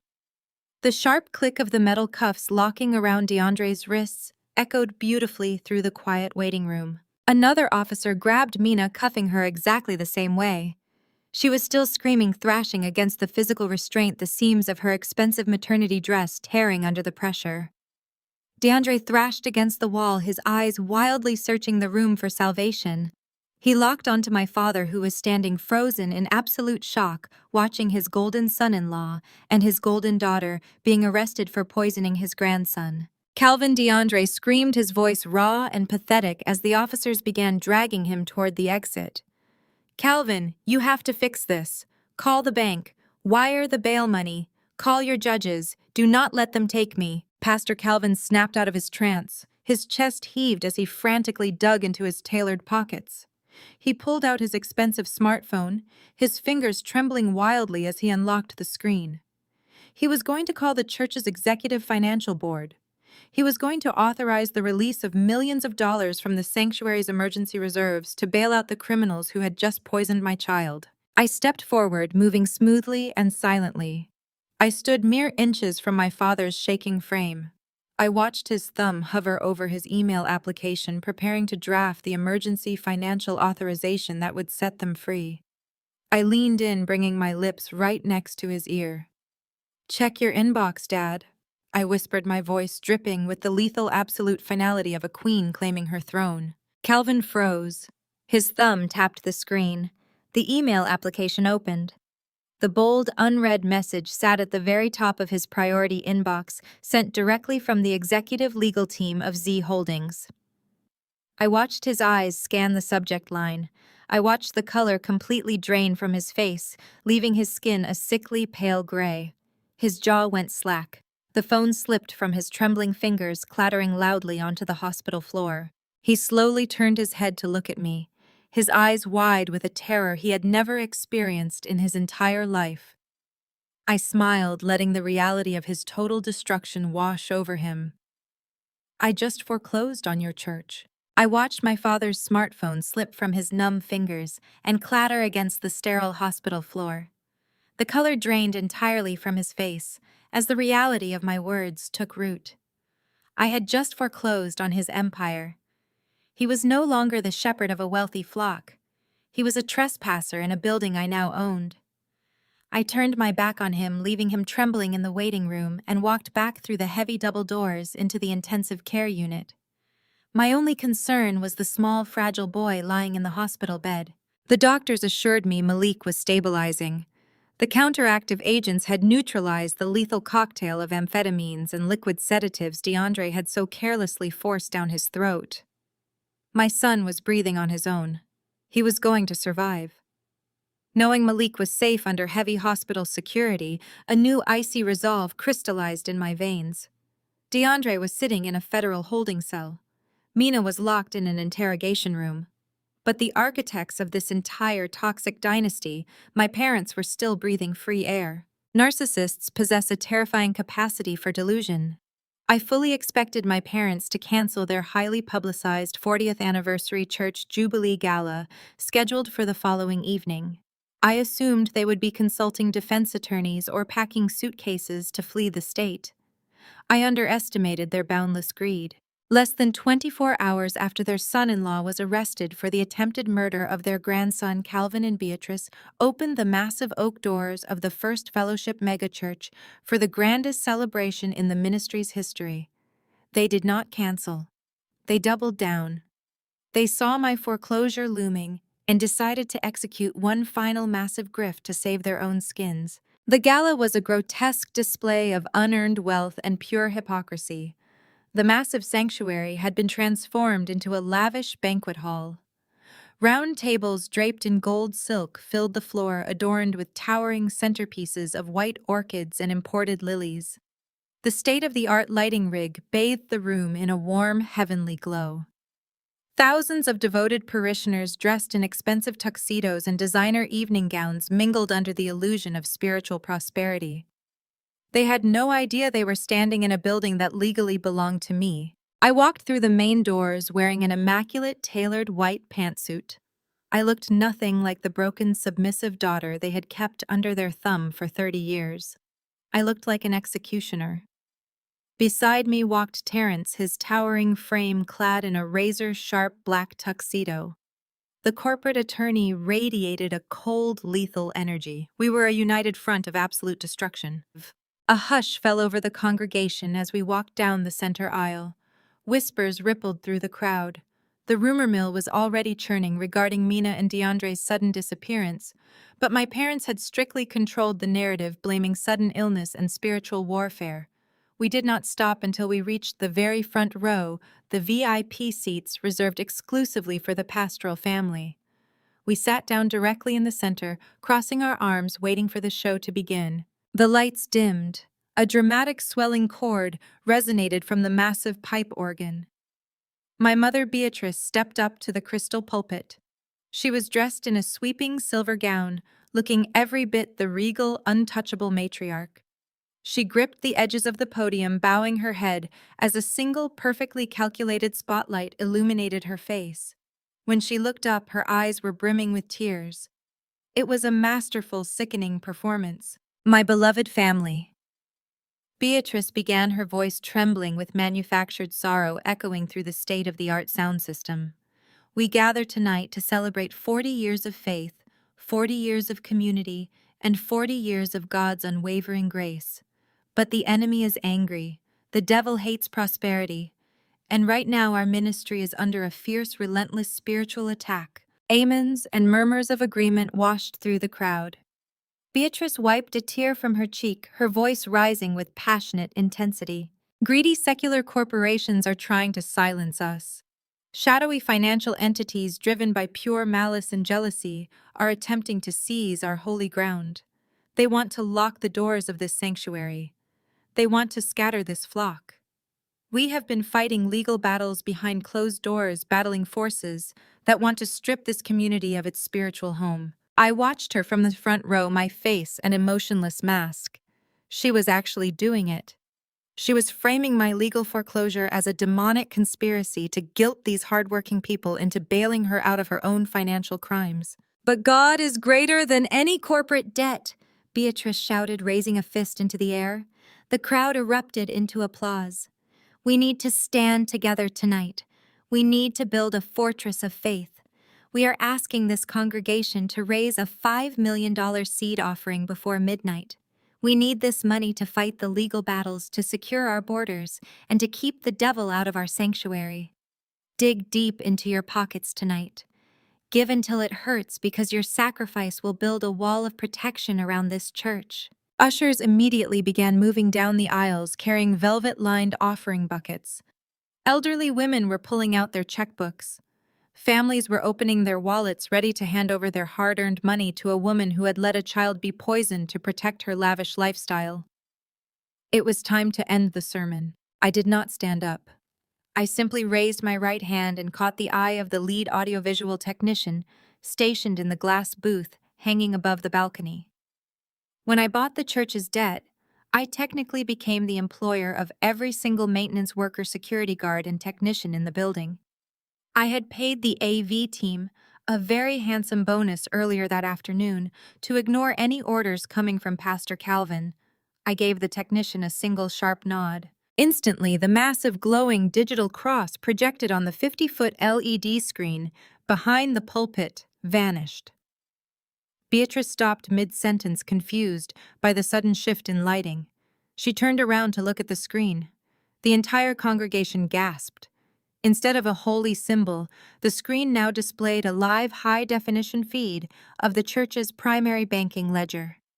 The numbers were massive, glaring, and absolutely undeniable. In the center of the screen, a cursor moved, automatically highlighting a series of massive wire transfers. Beside the banking ledger, a second window popped up. It was the destination account.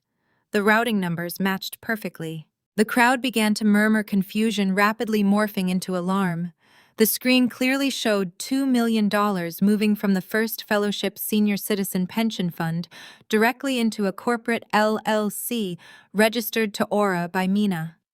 Another window popped up, displaying a transfer of $3 million funneled from the church's youth ministry building fund straight into a decentralized offshore cryptocurrency wallet registered to DeAndre Sterling. "Look at the screen," I said, not needing a microphone.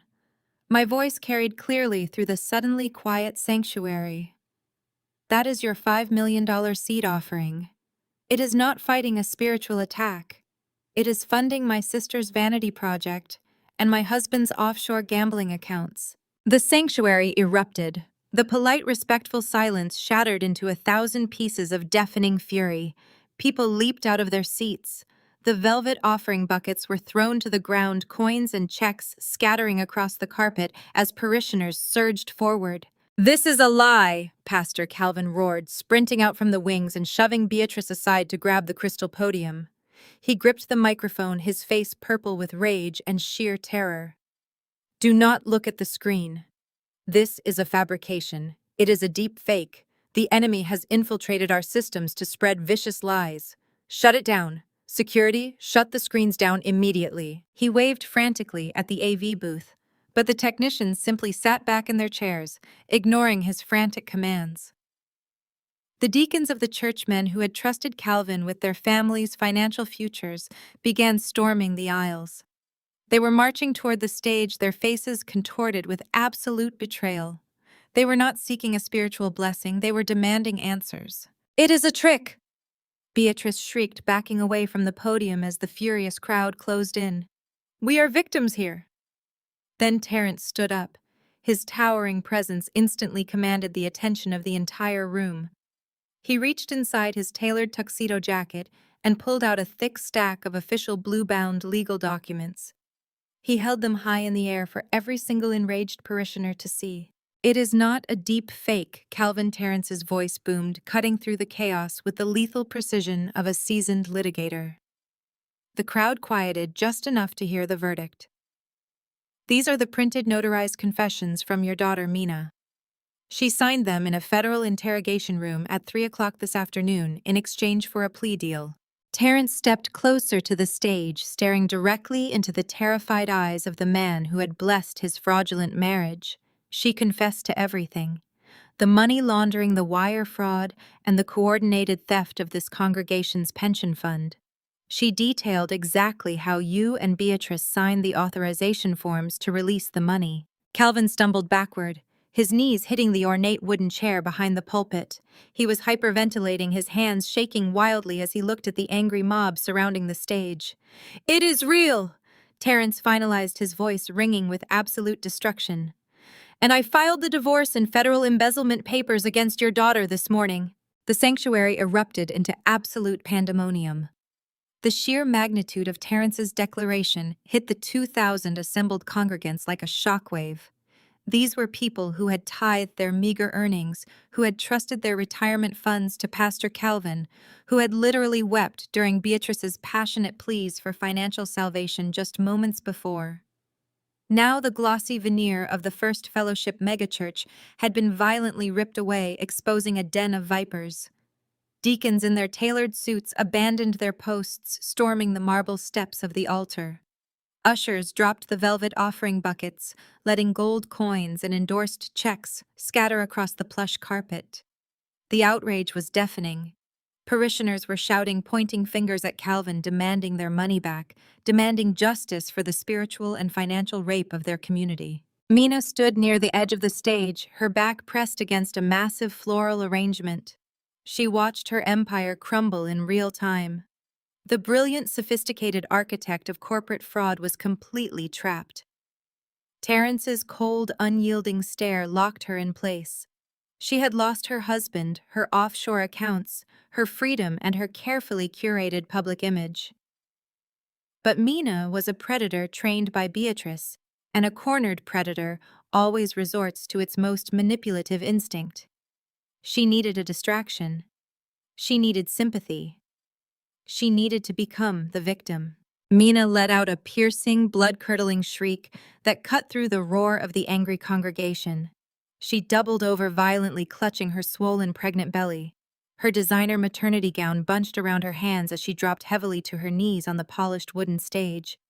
She began to hyperventilate, her face contorting into a mask of pure agony. "My baby," Mina screamed, her voice echoing through the open microphones scattered across the pulpit.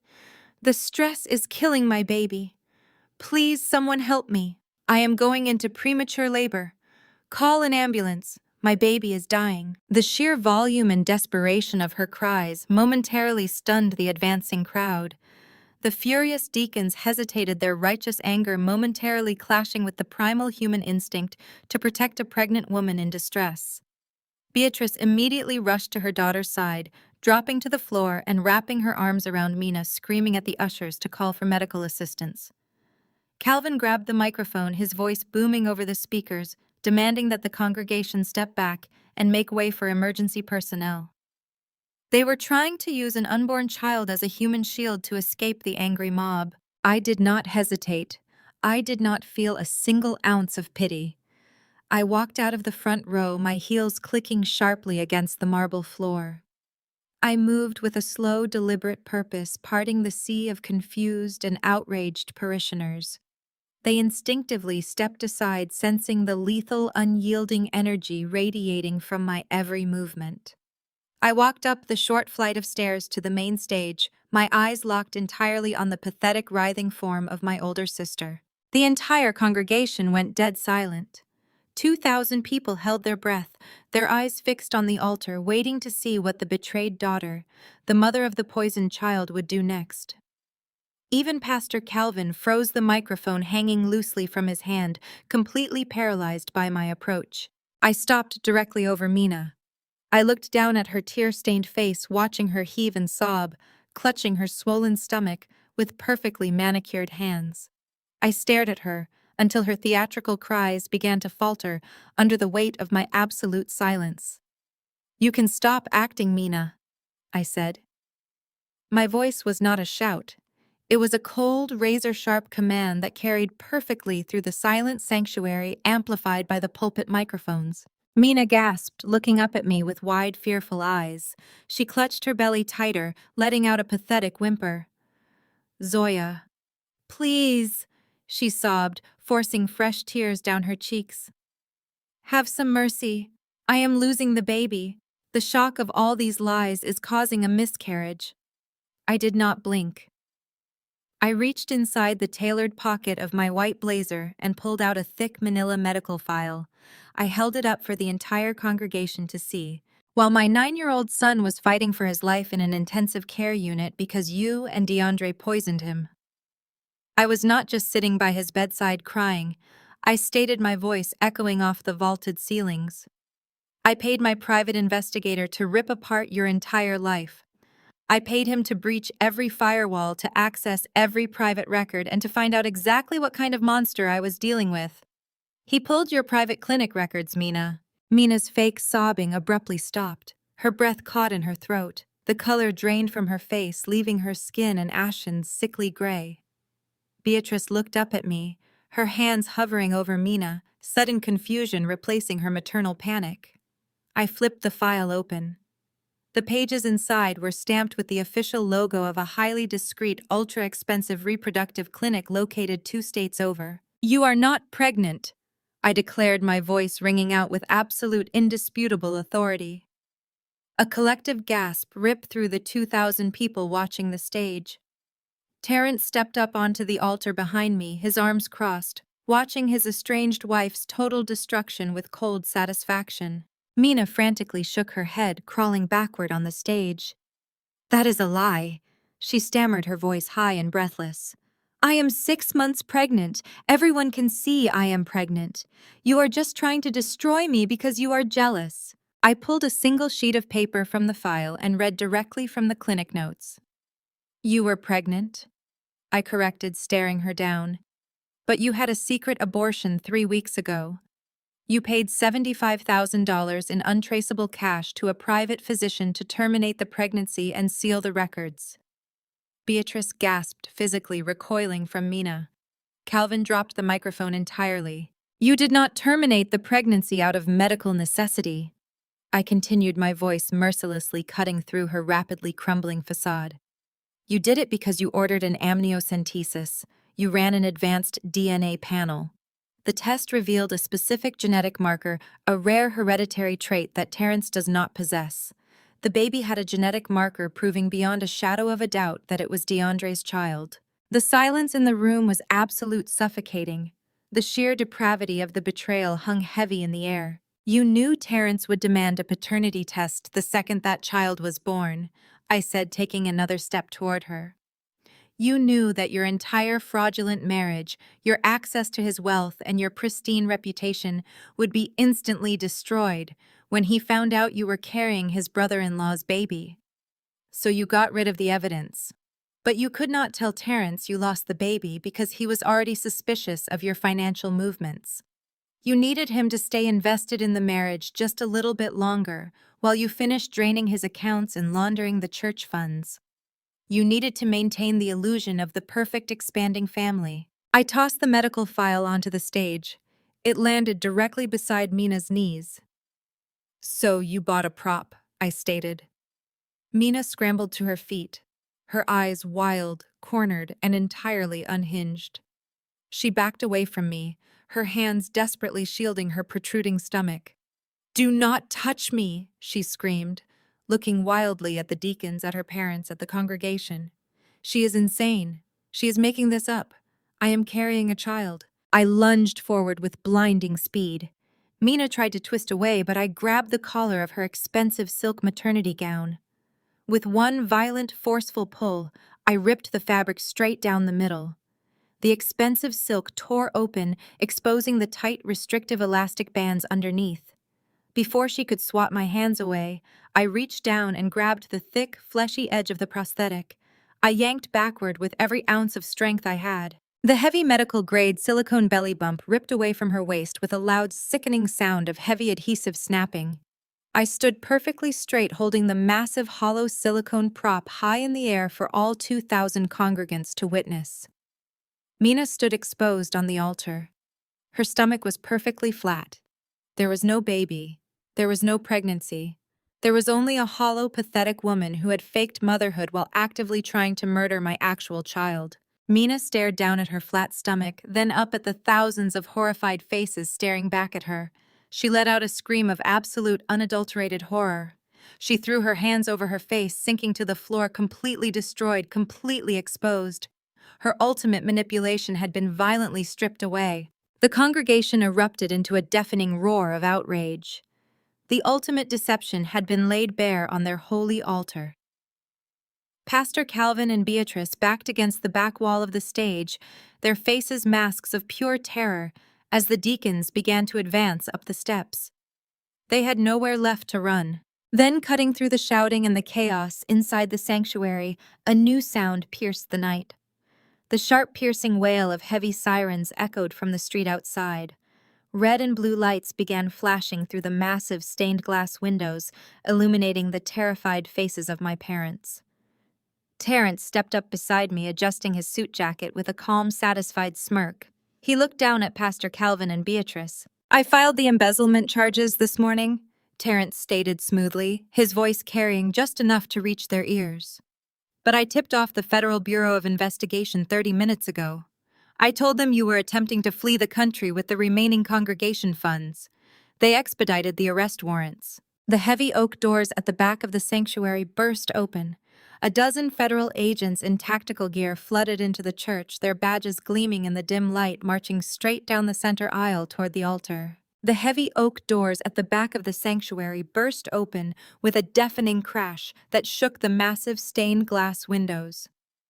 A dozen federal agents in full tactical gear flooded into the church, their gold badges gleaming under the lavish warm lighting of the Jubilee Gala. They moved with absolute terrifying precision, marching straight down the center aisle toward the altar. The congregation, already whipped into a chaotic frenzy by the revelation of the stolen millions, parted instantly. Men in expensive tuxedos and women in designer evening gowns scrambled over the velvet pews to get out of the way, their faces pale with shock. The lead agent, a tall woman with a rigid posture and zero tolerance for theatrical nonsense, stepped directly onto the sacred altar. She did not pause out of respect for the sanctuary. She did not wait for Pastor Calvin to offer an explanation. She grabbed him by the shoulder of his custom-tailored tuxedo jacket and violently spun him around. Calvin sputtered indignantly, attempting to invoke his pastoral authority, raising his hands to command the room. The agent smoothly kicked his legs apart, forcing him off balance, and slammed him chest first against his own crystal podium. Beatrice screamed. She threw her hands into the air, demanding that the church security team intervene immediately. The security guards, having just seen the indisputable banking ledgers proving their own pensions had been drained by the pastoral family, simply crossed their arms and watched. Two agents grabbed Beatrice by the wrists, forcing her arms behind her back. The sharp metallic snap of steel handcuffs locking into place echoed through the open microphones, ringing out over the state-of-the-art sound system for every single parishioner to hear. Calvin Sterling and Beatrice Sterling, the lead agent, announced, her voice booming with absolute authority. "You are under arrest for wire fraud, federal embezzlement, tax evasion, and money laundering. You have the right to remain silent." Beatrice twisted wildly in the agent's unyielding grip. Her perfectly coiffed hair fell across her face in a chaotic, tangled mess.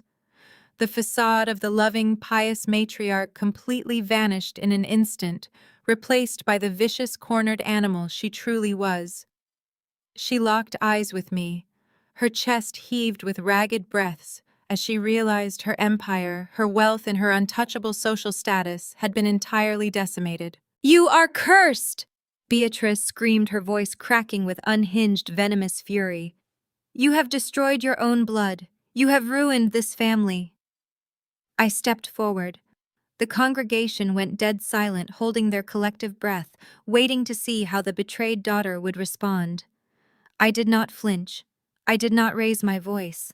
I looked down at the woman who had happily traded my son's safety for a sprawling mansion and an offshore bank account. "You sold your blood for designer hats and country club memberships?" I stated my voice, a freezing, razor-sharp blade that sliced through the tension in the sanctuary. "Enjoy federal prison," The agents jerked Calvin and Beatrice upright and began marching them down the center aisle. It was the exact same aisle they had strutted down for 40 years, basking in the unearned adoration and financial sacrifices of their flock. Now they received only absolute disgust. Parishioners turned their backs on them. Deacons shouted demands for their stolen money. The golden couple of Atlanta's religious elite was paraded out the doors in disgrace, their legacy permanently reduced to a cautionary tale of greed. On the stage, Mina was still curled on the polished wood floor. Her torn silk maternity dress hung loosely around her flat stomach. The heavy silicone prosthetic lay discarded a few feet away, a grotesque hollow monument to her ultimate deception. She was shivering, completely stripped of her arrogance and her manipulation. Terence walked slowly over to her. He did not yell. He did not show a single ounce of sadness or pity. His face was a mask of cold, calculating corporate vengeance. He unbuttoned his suit jacket, pulled out a thick legal envelope, and dropped it directly onto her lap. Mina looked up at him, her mascara running down her cheeks in dark, muddy streaks. "Terence, please," she begged, her voice a pathetic whisper. "I had to do it. DeAndre made me do it. I can explain everything." "There is nothing left to explain," Terence said, looking down at her as if she were an insect on his shoe. "Those are your official divorce papers. Attached is a civil lawsuit for severe financial fraud. I have already submitted the injunctions to freeze every single LLC you created. You will be paying me back every stolen cent for the rest of your miserable life.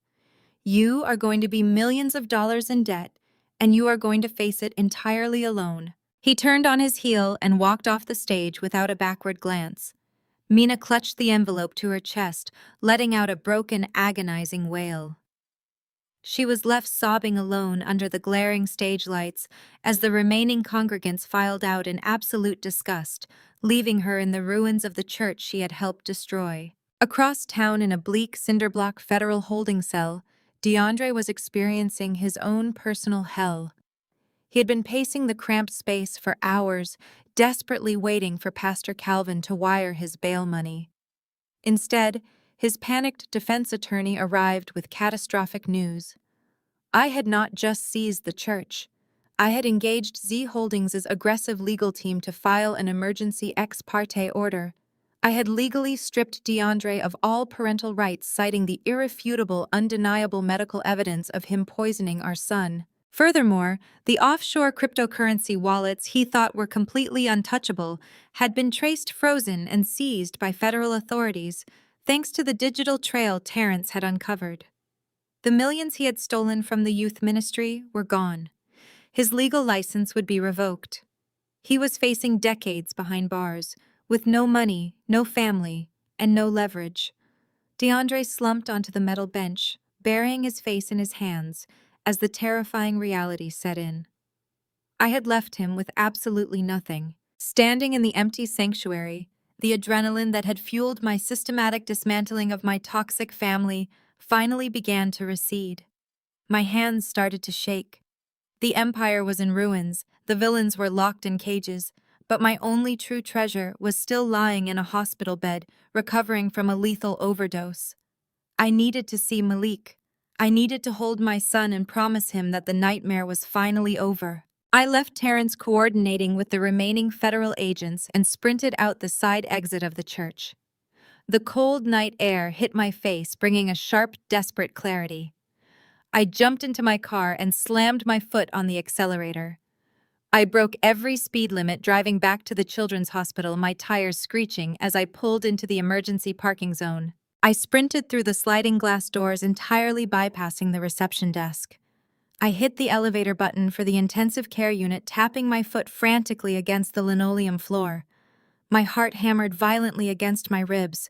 I just needed to see his chest rising and falling. I needed to stroke his hair and tell him his mother was here. The elevator doors pinged open. I practically ran down the sterile, brightly lit hallway. My eyes locked on the room number at the end of the corridor. I pushed the heavy wooden door open, ready to wrap my arms around my baby. I froze. The hospital bed was perfectly made. The crisp white sheets were tucked tightly under the mattress. The heart monitors were turned off their screens, blank and lifeless. The IV poles were pushed into the corner of the room. Malik was gone. A cold, paralyzing terror gripped my chest, squeezing the air out of my lungs. The room was completely empty. I backed out into the hallway, my eyes darting frantically up and down the corridor. I grabbed the arm of a passing nurse, my fingers digging into her scrubs. "Where is my son?" I demanded, my voice rising in absolute, unadulterated panic. "Where is Malik Sterling? He was in room 4. The nurse looked confused, quickly checking her digital clipboard. She scrolled through the patient registry, her brow furrowing in concentration. She looked back at me with a sympathetic but firm expression. "I am sorry, ma'am," the nurse said, adjusting her glasses. "But Malik Sterling is no longer on this floor. A family member just checked him out." The words hit me with the force of a physical blow. The air in the sterile hallway suddenly felt too thick to breathe. My heart seized, stopping completely for a fraction of a second before hammering against my ribs with a frantic, terrifying rhythm. I shoved past the nurse, tearing into the room. I ripped the hospital blankets back. I checked the small attached bathroom. Nothing. A family member. Mina was sobbing on a stage. Calvin and Beatrice were in federal handcuffs, being loaded into transport vans. DeAndre was sitting in a cinder block holding cell. There was only one other person in this city who could bypass the hospital's standard security protocols by claiming familial relation and asserting a grandmother's right to an unsupervised visit. DeAndre's mother, Brenda. I yanked my phone from my pocket, my fingers flying across the screen with desperate precision.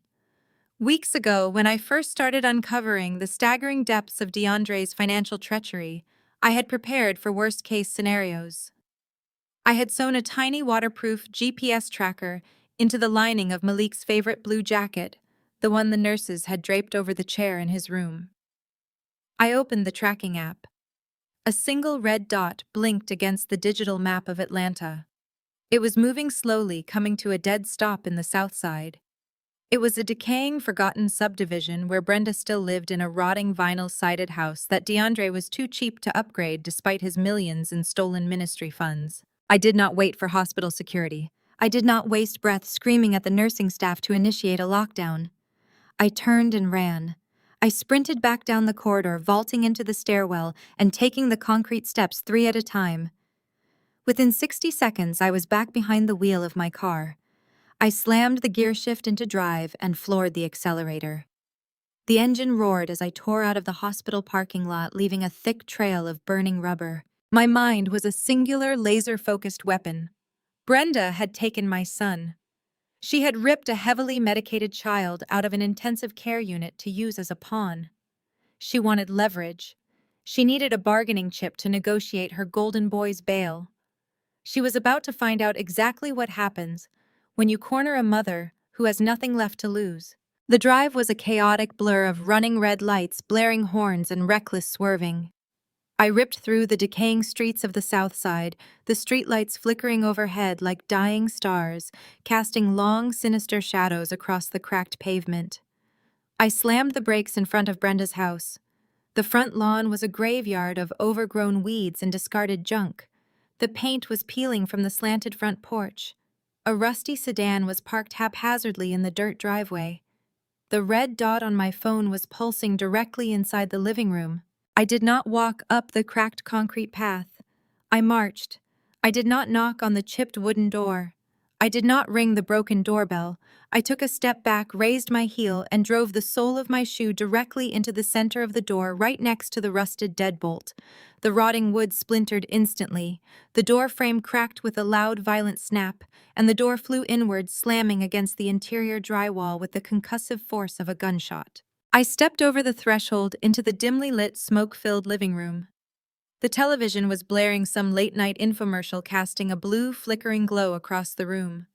Brenda leaped up from a stained, sagging recliner, dropping a half-empty glass of cheap whiskey onto the carpet. She was a hardened, bitter woman, wearing a faded floral nightgown, her face a roadmap of deep grievances and toxic entitlement. She recovered from the shock of the broken door almost instantly. Her posture immediately grew defensive, her eyes flaring with the aggressive, familiar vitriol she had passed down to her son. What in the hell do you think you are doing breaking into my house? Brenda screeched, balling her hands into tight, angry fists. You are completely out of your mind. I am calling the cops. You are going to jail right next to that corrupt, fraudulent sister of yours. Where is my son? I demanded. My voice was completely void of emotion. It was a dead flat frequency of absolute promise. Brenda sneered, stepping into the narrow hallway that led to the bedrooms, physically blocking my path. He is with his family, where he belongs. DeAndre called me from lockup. He told me everything you did. You set up my boy. You framed him for those accounts. You are nothing but a worthless dropout who got lucky marrying a successful, brilliant man. You never deserved DeAndre, and you sure as hell do not deserve his son. We are keeping the boy until you drop every single one of those fake charges and transfer the bail money. You want him back? You sign the release papers tomorrow morning. She actually believed she had the upper hand. She actually believed she was dealing with the meek, subservient daughter-in-law who used to bite her tongue during tense family dinners to keep the peace. I did not argue. I did not scream. I calmly raised my left hand and held my smartphone up directly in front of her face. The screen was glaringly bright in the dim, smoky room. It displayed an active call timer. The call was to 911. The speakerphone was activated. "Dispatch, this is Zoya Sterling," I said clearly, staring dead into Brenda's suddenly terrified eyes. "The kidnapper is currently blocking the hallway. I am at the exact address provided." "Yes, Mrs. Sterling." The metallic professional voice of the emergency dispatcher echoed loudly through the living room. "We have 3 squad cars turning onto your street right now. ETA is 30 seconds. Do not engage the suspect. Remain calm." I lowered the phone but kept the screen illuminated, the call timer ticking upward. Brenda's jaw dropped. The smug, venomous confidence vanished from her face in an instant, replaced by a sudden, suffocating panic.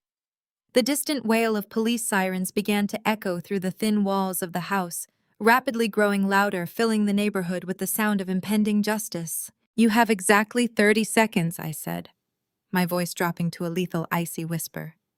"Hand over my son right now, or you go to a federal holding cell right next to DeAndre. They will charge you with the kidnapping and criminal endangerment of a critically ill minor. You will die in prison."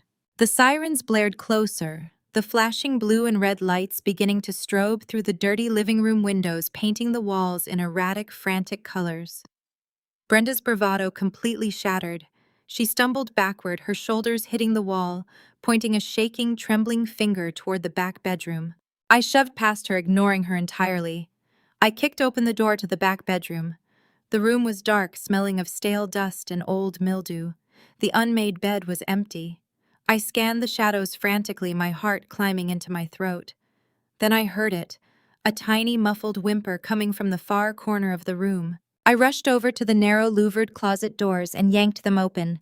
Malik was huddled on the floor, his small knees pulled tightly to his chest.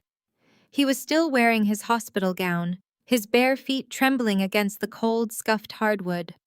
He looked incredibly small, fragile and terrified. But as I dropped to my knees in front of him, I looked into his eyes and saw something profound. The glossy, vacant stare that had clouded his vision in the emergency room was gone. The heavy synthetic sedatives DeAndre had so viciously shoved down his throat had finally worn off. The chemical fog in his mind had cleared. He was fully conscious, fully aware, and looking right at me. "Malik," I whispered, my voice finally breaking under the crushing weight of relief as I reached out to touch his cheek. "Oh, baby, I am here. Mom is here." He flinched for a fraction of a second, his wide eyes searching my face. In that agonizing moment, I saw the conflicting memories warring behind his eyes. He remembered the cold, detached grip of his father. He remembered DeAndre forcing the pills into his mouth, telling him to be quiet, leaving him alone in the sterile chaos of the triage unit while his heart monitor flatlined. And he remembered waking up to the sound of my voice, the warmth of my hands, the desperate, unyielding force of a mother fighting a literal war to keep him breathing. The truth pierced through the lies he had been fed. The toxic manipulation shattered. Malik choked out a massive, echoing sob tearing from his small chest. He launched himself forward, throwing his arms around my neck and burying his face deep into my shoulder. He clung to me with a desperate, frantic strength, his small fingers twisting into the fabric of my white blazer. "Mom, I am so sorry." "You have nothing to be sorry for, my sweet boy," I cried, wrapping my arms around him tightly, pulling his warm, trembling body against my chest. I buried my face in his curls, breathing him in, letting the tears stream freely down my face. "I have you. You are safe.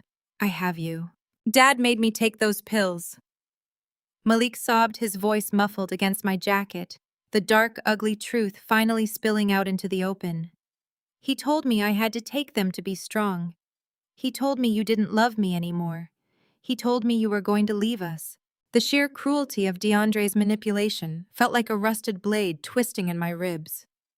To use a child's pure love to weaponize a young boy's inherent trust in his father to orchestrate a murder, it was a level of evil that defied basic human comprehension. I felt a fresh surge of burning, indestructible resolve forge itself in my heart. The megachurch empire was burned to the ground, the offshore accounts were frozen, the villains were caged in federal holding cells.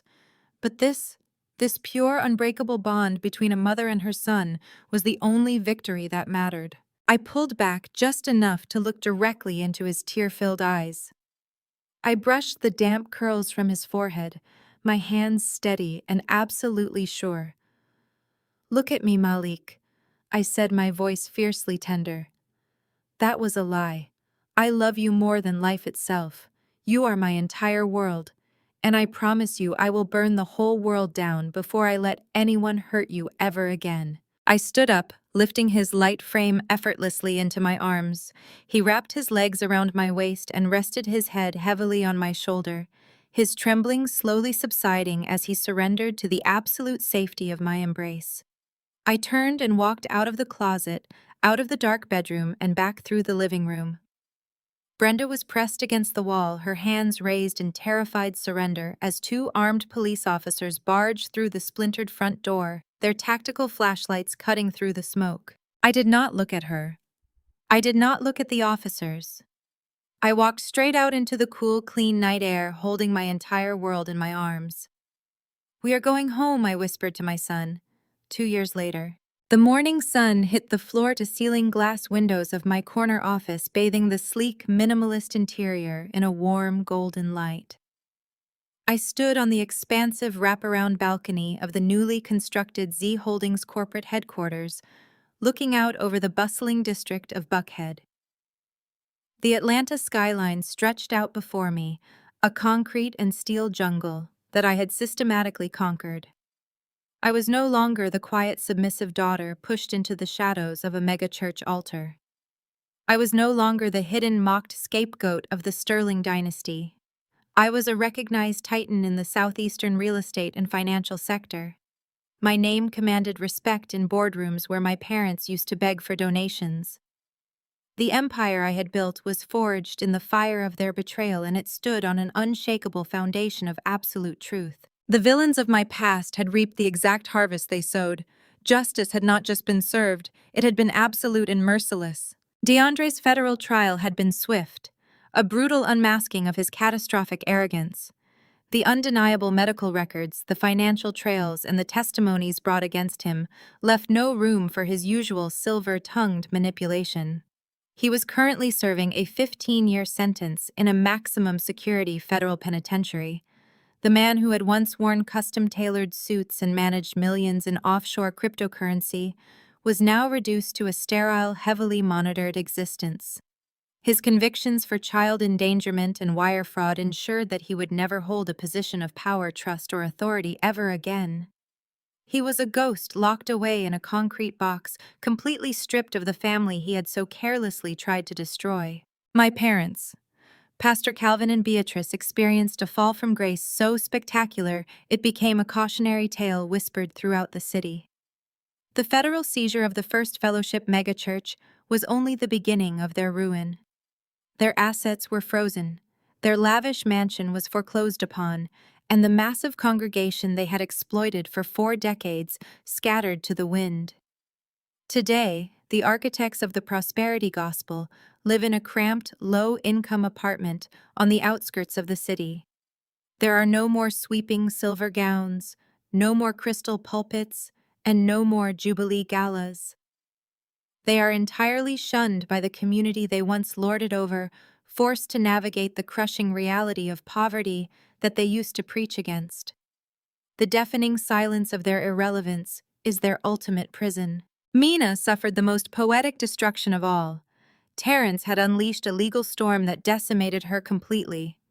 He officially served her with divorce papers the morning after the church gala, accompanying them with a civil lawsuit that held her fully accountable for the millions she had attempted to embezzle and launder. Her assets were seized, her bank accounts drained by legal fees, and her pristine high society reputation was reduced to ashes. Now, the brilliant manipulator works as a cashier at a brightly lit discount makeup store in a dying strip mall.